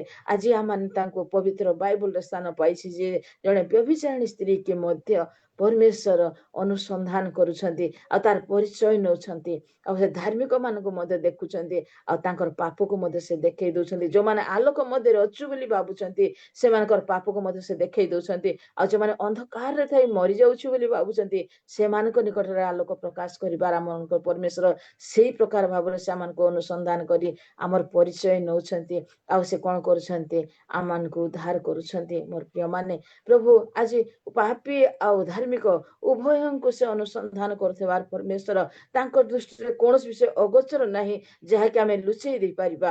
ଆମ ନିଜ ଜ୍ଞାନରେ ଆମେ ନିଜେ ଜ୍ଞାନୀ ହେଇଯାଇପାରି, ଜ୍ଞାନୀ ହେଇ ଅନ୍ୟମାନଙ୍କୁ ଗୋଟେ ତୁଚ୍ଛ ଜ୍ଞାନ ଦେଖୁଥିବା ଲୋକମାନଙ୍କୁ ମଧ୍ୟ ଆଜି ସେ ଅନୁସନ୍ଧାନ କରି ନିଜର ଅବସ୍ଥାକୁ ସେ କଣ କରିଦେଇଛନ୍ତି, ଦେଖେଇ ଦଉଛନ୍ତି। ମୋର ପ୍ରିୟ ମାନେ, ଆଜି ଏହି ସ୍ଥାନରେ ଆମେ ଦେଖୁଛୁ ଯେ ଆଜିର ଦୁନିଆରେ ମଧ୍ୟ ଏଇ ପ୍ରକାର ସ୍ତ୍ରୀ ମାନଙ୍କୁ ଆମେ ପରିଚୟ ଦେବା ପାଇଁ ଘୃଣା କରୁ, ମାତ୍ର ମୋର ପରମେଶ୍ୱର ସେ କଣ କରୁଛନ୍ତି, ତାଙ୍କୁ ମଧ୍ୟ ତାଙ୍କର ସନ୍ତାନ ହେବାର ଅଧିକାର ଦେଇଛନ୍ତି। ସେ ପାପରୁ ରକ୍ଷା କରି ଉଦ୍ଧାର କରି ଅନ୍ଧକାର ମଧ୍ୟରୁ ତାଙ୍କ ଆଲୋକ ମଧ୍ୟକୁ ଆଣି ଜୀବନ ପ୍ରଦାନ କରିଥିବାର ମୋର ପରମେଶ୍ୱର ଆଜି ଆମମାନଙ୍କୁ ମଧ୍ୟ ବୁଝିବା ପାଇଁ ସେଇ ଜ୍ଞାନ ଦିଅନ୍ତୁ ଯେ ପ୍ରଭୁ ଆମମାନଙ୍କୁ କି ପ୍ରକାର ଭାବରେ ନିରୀକ୍ଷଣ କରୁଛନ୍ତି, ଆଉ ସେ ଦେଖୁଥିବା ବେଳେ, ସେ ଅନୁସନ୍ଧାନ କରୁଥିବା ବେଳେ ତାଙ୍କ ଦୃଷ୍ଟିରେ ଆମେ କି ପ୍ରକାର ଅଛୁ। ଏଇ ଶାସ୍ତ୍ରୀ ଫାରୁସୀ ମାନଙ୍କ ଭଳିଆ ଧାର୍ମିକ ନିଜକୁ ଦେଖେଇଛୁ, ନା ସେଇ ପାପିନୀ ସ୍ତ୍ରୀ ଭଳିଆ ଆମମାନଙ୍କର ଜୀବନର ମନ୍ଦତାକୁ ପରିତ୍ୟାଗ କରି ନୂତନ ଅବସ୍ଥାକୁ, ଆଲୋକ ମଧ୍ୟକୁ, ଆଉ ସେ ଅନନ୍ତ ଜୀବନର ଅଧିକାରୀ ହେବା ନିମନ୍ତେ ଆମେ ଆସୁଛୁ। ଆଜି ଆମମାନଙ୍କୁ ଏଇ କଥା ପରମେଶ୍ୱର କହୁଛନ୍ତି। ଆଉ ଗୋଟେ କଥା ଯଦି ଆମେ ଦେଖିବା, ଝିଅ 2 ପର୍ବର କଥା ଯଦି ଦେଖିବା, ସେଇ ସ୍ଥାନରେ ମଧ୍ୟ ଗୋଟେ ଘଟଣା ଆମେ ଦେଖୁଛୁ।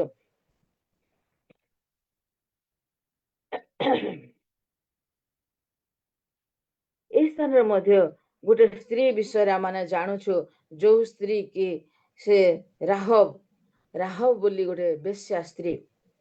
ଆଉ ଯେତେବେଳେ ଆଉ ଝିଅ ଜେରିହ ନଗରକୁ ବିନାଶ କରିବା ନିମନ୍ତେ ଜେରିହ ନଗରକୁ ପଠଉଛନ୍ତି, ସେ ତାର ତତ୍ତ୍ୱ ନେବା ପାଇଁ, ତାର ଅନୁସନ୍ଧାନ କରିବା ପାଇଁ, ସେ ନଗର ବିଷୟରେ ଜାଣିବା ପାଇଁ। ଆଉ ସେଇ ସମୟରେ ସେ ଯୋଉ ଲୋକଙ୍କୁ ସେ ପଠଉଛନ୍ତି, ଏ ବିଷୟ ତ ଆପଣ ମାନେ ଜାଣିଛନ୍ତି, ମୁଁ ତାକୁ ପଢିବା ପାଇଁ ଚାହୁଁନି, ସମୟ ଅଧିକା ହେଇଯାଉଛି। ଆଉ ସେଇ କଥା ଆମେ ଯେତେବେଳେ ଦେଖୁଛୁ ଯେ ସେ 4 ପଦରେ ଲେଖା ଅଛି, 3 ପଦରେ ମୁଁ ପଢୁଛି। ତହିଁରେ ଜିରିହ ରାଜା ରାହବ ନିକଟକୁ କହି ପଠାଇଲୁ। ଆଗକୁ ତା ବିଷୟରେ ଲେଖା ଅଛି, 1ରୁ ପଢିଲେ ଜାଣିବେ। ଆଉ ମୁଁ ସେଇ 4 ପଦକୁ ମୁଁ ପଢୁଛି। ଏଥିରେ ସେ ସ୍ତ୍ରୀ ସେଇ 2 ଲୋକଙ୍କୁ ନେଇ ଲୁଚାଇ ରଖିଲା ଆଉ କହିଲା, ହଁ, ଯେଉଁ ଲୋକମାନେ ମୋ କତିକି ଆସିଥିଲେ, ମାତ୍ର ସେମାନେ କେଉଁଠାର ଲୋକ ତାହା ମୁଁ ଜାଣେ ନାହିଁ। ଏ ସ୍ଥାନରେ ଆମେ ଦେଖୁଛୁ ଯେତେବେଳେ ଝିଅ 2 ଜଣ ବ୍ୟକ୍ତିଙ୍କୁ ସେ ପଠଉଛନ୍ତି ଗୁପ୍ତଚର ଭାବରେ, ସେଇ ଗୁପ୍ତଚର ମାନେ କୌଣସି ଧାର୍ମିକଙ୍କ ଘରକୁ ଯାଇନାହାନ୍ତି, କୋଉ ରାଜଶାସକ ଘରକୁ ଯାଇନାହାନ୍ତି, ରାଜ୍ୟର ବିଷୟରେ ଅନୁସନ୍ଧାନ କରିବା ପାଇଁ କୌଣସି ମହାନ ବ୍ୟକ୍ତିଙ୍କ ଘରକୁ ସେମାନେ ଯାଇନାହାନ୍ତି। ମାତ୍ର ଏଇ ସ୍ଥାନରେ ଆମେ ଦେଖୁଛୁ ରାହବ ବୋଲି ଯୋଉ ବେଶ୍ୟା ସେଇ ନଗରରେ ଥିଲେ, ତାଙ୍କ ଘରକୁ ସେମାନେ ଯାଇଛନ୍ତି ସେଇ ଆଉ ନଗର ଅନୁସନ୍ଧାନ କରିବା ନିମନ୍ତେ। ଆଉ ସେତେବେଳେ ଏଇ ସ୍ତ୍ରୀ କଣ କରୁଛି, ସେ 2 ଜଣ ଲୋକଙ୍କୁ ସେ କଣ କରୁଛି, ଲୁଚେଇ ରଖୁଛି। ରାଜା ଯେତେବେଳେ ଜାଣି ଯାଉଛନ୍ତି ଯେ 2 ଲୋକ ଅନୁସନ୍ଧାନ କରିବା ପାଇଁ ଆସିଛନ୍ତି ବୋଲି, ଆଉ ସେତେବେଳେ ଏଇ ରାହବ ବେଶ୍ୟା ସ୍ତ୍ରୀ ସେ କଣ କରୁଛି, ଏଇ 2 ଲୋକଙ୍କୁ ଲୁଚେଇକି ରଖୁଛି। ପୁଣି ସେ କଣ କରୁଛି, ସେମାନଙ୍କୁ ଲୁଚେଇ ରଖିବା ସହିତ ରାଜା ଯେତେବେଳେ ତାଙ୍କ ଘରକୁ ଆସି ପଚାରୁଛନ୍ତି, ସେ କଣ କହୁଛି, ସେମାନେ 2 ଜଣ ଲୋକ କେଉଁଠାର ଲୋକ, କେଉଁ ଜାଗାରୁ ଆସିଥିଲେ, ସେମାନଙ୍କୁ ମୁଁ ଜାଣିନାହିଁ। ସେମାନଙ୍କୁ ଘରେ ଲୁଚେଇ ରଖି ମଧ୍ୟ ସେ କଣ କରୁଛି, ମୁଁ ସେମାନଙ୍କୁ ଜାଣିନାହିଁ ବୋଲି କହୁଛି। ଆଉ ଏଇ କଥା ସେ କାହିଁକି କହିପାରୁଛି, ଆମେ ଯଦି 9 ପଦରେ ପଢିବା, से स्थान आमे तार उत्तर पाइबा ए स्त्री जहाको आमे जगतरे बेश्या स्त्री बोली ना दिया बाइबल रे पूरा तार ना से प्रकार भाव लेखा अछि राहब नाम जो बेश्या स्त्री से कौन कहूँ परमेश्वर विषय से कौन कहूँ आ कहीं से सुरक्षा पाइला कहीं से दुई जन से गुप्त रखिला से कथा से कौन करुछि 9 पदरे कहउछन्ते आमे से स्थान शुणिबा मु जाने सदाप्रभु तुम मानकु एही देश देई अछन्ति तुम मानक विषय रे त्रास आम मानक उपरे पड़ी अछि ओ एही देश निवासी समस्ते तुम मानक आगरे तरଳି जाय अछन्ति कारण तुम माने मिस्रु बाहरी आसीबा बेले सदाप्रभु तुम मानक सम्मुखरे की प्रकार सुफ समुद्र जल शुष्क कले पुणी तुम्हें माने जर्दन सेपारित सिन्ह ओग नामक इमोरिय मानक दुई राजांक प्रति की प्रकार व्यवहार करी सेमानकु वर्जित रूपे विनाश करियछ ताहा आम्भे माने जाणु आउ ताहा शुणिबा मात्रे आम मानक हृदय तरଳି गला पुणी तुम मानक मुख सकाशु कौनसी पुरुषर आत्मा उठिला नहीं कारण सदाप्रभु तुममानक परमेश्वर उपस्थित स्वर्ग और निचस्थ पृथ्वी रे परमेश्वर अटंती से स्त्री रो साक्ष्य स्थान आमे देखुछु जो स्त्री की जगत घृणा करुछि जो स्त्री की जगत गोटे भिन्न परिचय रे देखुछि से स्त्री कौन करुछि परमेश्वर को गोटे गौरव दे परिचय दउछि तांकर लोक मानकु देखिकी से परमेश्वर को गोटे गौरव दे कहउछि कौन कहउछि जे उपस्थित स्वर्ग रे और निचस्थ पृथ्वी रे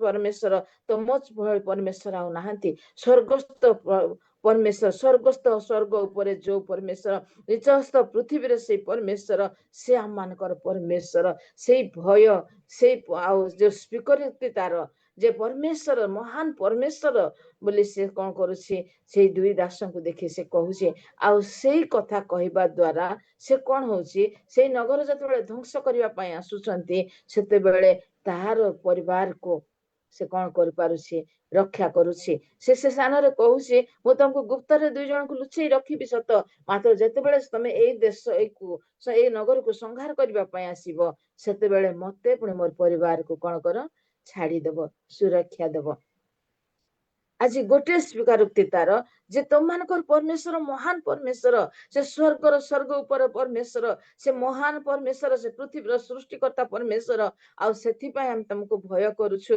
एई कथा स्वीकारोक्ति करू करू से दुई जन चोरों को से आ लुचई के रखि दिबा हेतु से कौन करि पारुछि से निजे पुणे तार परिवार को तार बंधु बांधव को से कौन करूछि रक्षा करि पारुछि हाँ मोर प्रिय माने जगत रे ताकू गोटे घृणार स्त्री बोली मन करुथिले किंतु परमेश्वर को भय करबा द्वारा परमेश्वर को स्वीकार करबा द्वारा से महान परमेश्वर बोली स्वीकार करबा द्वारा से निज जीवन को पुणी तार बंधु ज्ञाति परिवार को से कौन कर पारुछि रक्षा कर पारुछि ए दुई पद पूरा पढ़िले आपण माने जानिबे जहाँ मानकर परमेश्वर कि प्रकार महान एवं भयंकर परमेश्वर से सबु अवस्था रे आमानकर सहित रहिथिबा परमेश्वर सबु परिस्थिति रे आमानको अनुसंधान करुथिबार परमेश्वर स्वर्ग ऊपर तांकर सिंहासन ले मध्य ए निचस्थ पृथ्वी रो से पापी माननको उद्धार करबा निमंते पापी माननको परित्राण देबा निमंते अंधकार रे वास करथुबा लोक माननको मुक्ति देबा निमंते से कोन करूछन्ते सदा सर्वदा माननको से अनुसंधान करूछन्ते आमानकर परिचय नौछन्ते सबु अवस्था रे मानकर परिचय से नौछन्ते खाली जे धार्मिक लोक मानकर सहित से धार्मिक लोक मानको रक्षा करूछन्ते ताहा न खाली जे से जो माननको आउ तांको जो माने भय करूछन्ते जो माने तांको निकट रे अछन्ते जगत रे जो माने ज्ञानी धनी मानी आउ ए शास्त्री फारसी मानको भळ्या बड़ बड़ पदवी रे रहिथिबा लोक मानको जे सुरक्षा करूछन्ते तांकर तत्व नौछन्ते ताहा न मोर प्रिय माने आज से एई प्रकार अबला दुर्बला जो माने जगत रे घृणार पात्र बोली माने स्वीकार करूछु जाको गणना हमें कर दउछु जो मानको आमे आम दृष्टि रे आमे देखि से मानको जाको नीच बोली आमे मने करूछु सेई मानको सदाप्रभु कोन करिसंती तांकर आलोक मध्य को आनिछंती तांकर परिचय से नैछंती तांकर संधान से नैछंती तांको अनुसंधान करिसंती से ଆଉ ସେ କଣ କରିଛନ୍ତି ପବିତ୍ର ବାକ୍ୟରେ ସେମାନଙ୍କୁ ଶ୍ରେଷ୍ଠ ନାମ ସ୍ଥାନ ଦେଇଛନ୍ତି, ଯାହା ଦ୍ୱାରା ଆଜି ଆମେ ଶିକ୍ଷା କରୁଛୁ, ଯେ ଆଜି ଆମେ ତାର ପରିଚୟ ପାଉଛୁ ଯେ ସଦାପ୍ରଭୁଙ୍କୁ ଭୟ କରିବା ଲୋକମାନେ, ସଦାପ୍ରଭୁଙ୍କ ନିକଟକୁ ଯିବା ଲୋକମାନେ ଯୋଉ ଅବସ୍ଥାରେ ଥିଲେ ମଧ୍ୟ ପ୍ରଭୁ ସେମାନଙ୍କୁ ସୁରକ୍ଷା ଦିଅନ୍ତି, ପ୍ରଭୁ ସେମାନଙ୍କର ରକ୍ଷକ ପରମେଶ୍ୱର ହୁଅନ୍ତି। ପ୍ରକୃତରେ ଆଜି ଆମମାନଙ୍କୁ ଏହି ଶିକ୍ଷା ଦିଏ ଯେ ପ୍ରଭୁ ଆମମାନଙ୍କୁ କି ପ୍ରକାର ଭାବରେ ଅନୁସନ୍ଧାନ କରୁଛନ୍ତି, ପ୍ରଭୁ ଆମମାନଙ୍କୁ କି ପ୍ରକାର ଭାବରେ ଆମଙ୍କର ପରିଚୟ ନେଇଛନ୍ତି, ଯେ ଆମେ ଜଗତରେ କି ପ୍ରକାର ପରିଚିତ ହେଇଛୁ ଅନ୍ୟମାନଙ୍କ ଆଗରେ। ଆମେ ଆମମାନଙ୍କର ପରିଚୟ କଣ? ଆମେ ଯୀଶୁଖ୍ରୀଷ୍ଟଙ୍କୁ ପାଇଛୁ, ଯୀଶୁଖ୍ରୀଷ୍ଟଙ୍କୁ ଜାଣିଛୁ। ସେଦିନ ଶାସ୍ତ୍ରୀୟ ଧାର୍ମିକ ଶାସ୍ତ୍ରଜ୍ଞ ଫାରୁସୀ ମାନେ ସେଇ କଥା ସେମାନେ ନିୟମ ଆମେ ଜାଣିଛୁ ବୋଲି ସେମାନେ ପଥର ଫୋପାଡ଼ି ମାରିବା ପାଇଁ ଆସିଥିଲେ। ଆଜି ଆମେ ମଧ୍ୟ ଜୀବନରେ ମାନେ ଜନ୍ମଠାରୁ ଆମେ ଆଜି ଜନ୍ମରୁ ଖ୍ରୀଷ୍ଟିଆନ ବୋଲି ଭାବିକି ଆମେ କଣ କରୁଛୁ, ଆଉ ନିଜ ଯୋଗୁ ମନେ ମନେ ଧାର୍ମିକ ଆମେ ମନେ କରୁଛୁ କି ନା? ପରମେଶ୍ୱର ଆମମାନଙ୍କୁ କି ପ୍ରକାର ଭାବରେ ଅନୁସନ୍ଧାନ କରୁଛନ୍ତି, ଆମର ପରିଚୟ କି ପ୍ରକାର ଭାବରେ ସେ ନେଇଛନ୍ତି, ଆମେ ପରମେଶ୍ୱରଙ୍କ ଦୃଷ୍ଟିରେ ଆଉ ଜଗତ ଦୃଷ୍ଟିରେ କି ପ୍ରକାର ଭାବରେ ପରିଚୟ ହେଇଛୁ। ସେଇ ଗୀତରୁ ମୁଁ ଆଉ ଗୋଟେ ପଦଟେ ବୋଲିବି ଆଉ ଶେଷ କରିବି ଯେ ପ୍ରଭୁ ଆମମାନଙ୍କୁ ଅନୁଗ୍ରହ କରନ୍ତୁ, ଆମମାନଙ୍କୁ ଦୟା କରନ୍ତୁ, ଆଉ ତାଙ୍କର ଅନୁଗ୍ରହରେ ତାଙ୍କ ଦୃଷ୍ଟିରେ ଆମମାନଙ୍କୁ ରଖି ସେ ଅନୁଗ୍ରହରେ ଆମମାନଙ୍କୁ ଅନୁସନ୍ଧାନ କରନ୍ତୁ, ଆମମାନଙ୍କର ପରିଚୟ ଜଗତରେ ଏକ ଆଲୋକ ସଦୃଶ ହଉ। ଆଉ ଏଇ ଗୀତଟେ ମୁଁ ବୋଲିକି ଶେଷ କରିବି, ପଦଟେ ଗୋଟେ ପଦ ବୋଲି। ମୋର ସକଳ ଗତି ଗମନ ଶୟନ ଅଛି ଯେ ତୁମ୍ଭ ଦୃଷ୍ଟିରେ, ତୁମ୍ଭେ ଘେରିଛ ମତେ ଆଗରେ ପଛରେ, ହସ୍ତ ରଖି ମୋ ଉପରେ, ନାହିଁ ମୋ ଧରେ ଭାଷା ଯେମିତି, ନାହିଁ ମୋ ଧରେ ଭାଷା ଯେମିତି, ଯାହା ତୁମକୁ ନୁହେଁ ଗୋଚର। ହେ ସଦା ପ୍ରଭୁ ତୁମେ କରିଛ ଅନୁସନ୍ଧାନ, ତୁମେ ନେଇଛ ମୋ ପରିଚୟ, ମୋର ବସିବାର ପୁଣି ଉଠିବାର ଜାଣ ସଂକଳ୍ପ ସବୁ ମୋହର। ହେ ସଦା ପ୍ରଭୁ ତୁମେ ମୋର କର୍ତ୍ତା, କରିଛ ଯେ ମତେ ମାତା ଗର୍ଭୁ ଆଚ୍ଛାଦନ, ତୁମ କର୍ମ ସକଳ ଅଟେ ଯେ ଆଶ୍ଚର୍ଯ୍ୟ, ଜାଣେ ଏହା ମୋର ପ୍ରାଣ। କିପରି ଅଧିକ କି ଯେ ବହୁ ମୂଲ୍ୟ, କିପରି ଅଧିକ କି ଯେ ବହୁ ମୂଲ୍ୟ, ଜାଣ ସଂକଳ୍ପ ସବୁ ତୁମର। ହେ ସଦା ପ୍ରଭୁ ତୁମେ କର ଅନୁସନ୍ଧାନ, ତୁମେ ନିଅ ମୋର ପରିଚୟ, ଅନନ୍ତ ପଥରେ ଗମନ କରାଅ, ଅନନ୍ତ ପଥରେ ଗମନ କରାଅ, ଜାଣି ସଂକଳ୍ପ ସବୁ ମୋହର। ହେ ସଦା ପ୍ରଭୁ ତୁମେ କର ଅନୁସନ୍ଧାନ, ତୁମେ ନିଅ ମୋର ପରିଚୟ, ଅନନ୍ତ ପଥରେ ଗମନ କରାଅ, ଜାଣି ସଂକଳ୍ପ ସବୁ ମୋହର। ହେ ସଦା ପ୍ରଭୁ ପ୍ରଭୁ ଆମମାନଙ୍କୁ ଅନୁଗ୍ରହ କରନ୍ତୁ, ଆଉ ତାଙ୍କର ସେ ଆମମାନଙ୍କୁ ଅନୁସନ୍ଧାନ କରନ୍ତୁ, ସେ ଆମମାନଙ୍କର ପରିଚୟ ନିଅନ୍ତୁ, ଆମମାନଙ୍କ ପ୍ରତ୍ୟେକ ଅବସ୍ଥାରେ ତାଙ୍କର ସହିତ ରହିବା ପାଇଁ, ବଞ୍ଚିବା ପାଇଁ ଆମମାନଙ୍କୁ ଅନୁଗ୍ରହ କରନ୍ତୁ। ପ୍ରଭୁ ଏହି ପବିତ୍ର ବାକ୍ୟ ଦ୍ୱାରା ଆମ ପ୍ରତ୍ୟେକଙ୍କୁ ଆଶୀର୍ବାଦ କରନ୍ତୁ। କୋଉ ଯଦି କିଛି ଭୁଲ ହେଇଛି ଦୟାରେ କ୍ଷମା କରିବେ, ଆଉ ଅଧିକା ସମୟ ବି ହେଇଗଲାଣି ବୋଧେ, ମତେ କ୍ଷମା କରିବେ। ବହୁତ ଧନ୍ୟବାଦ।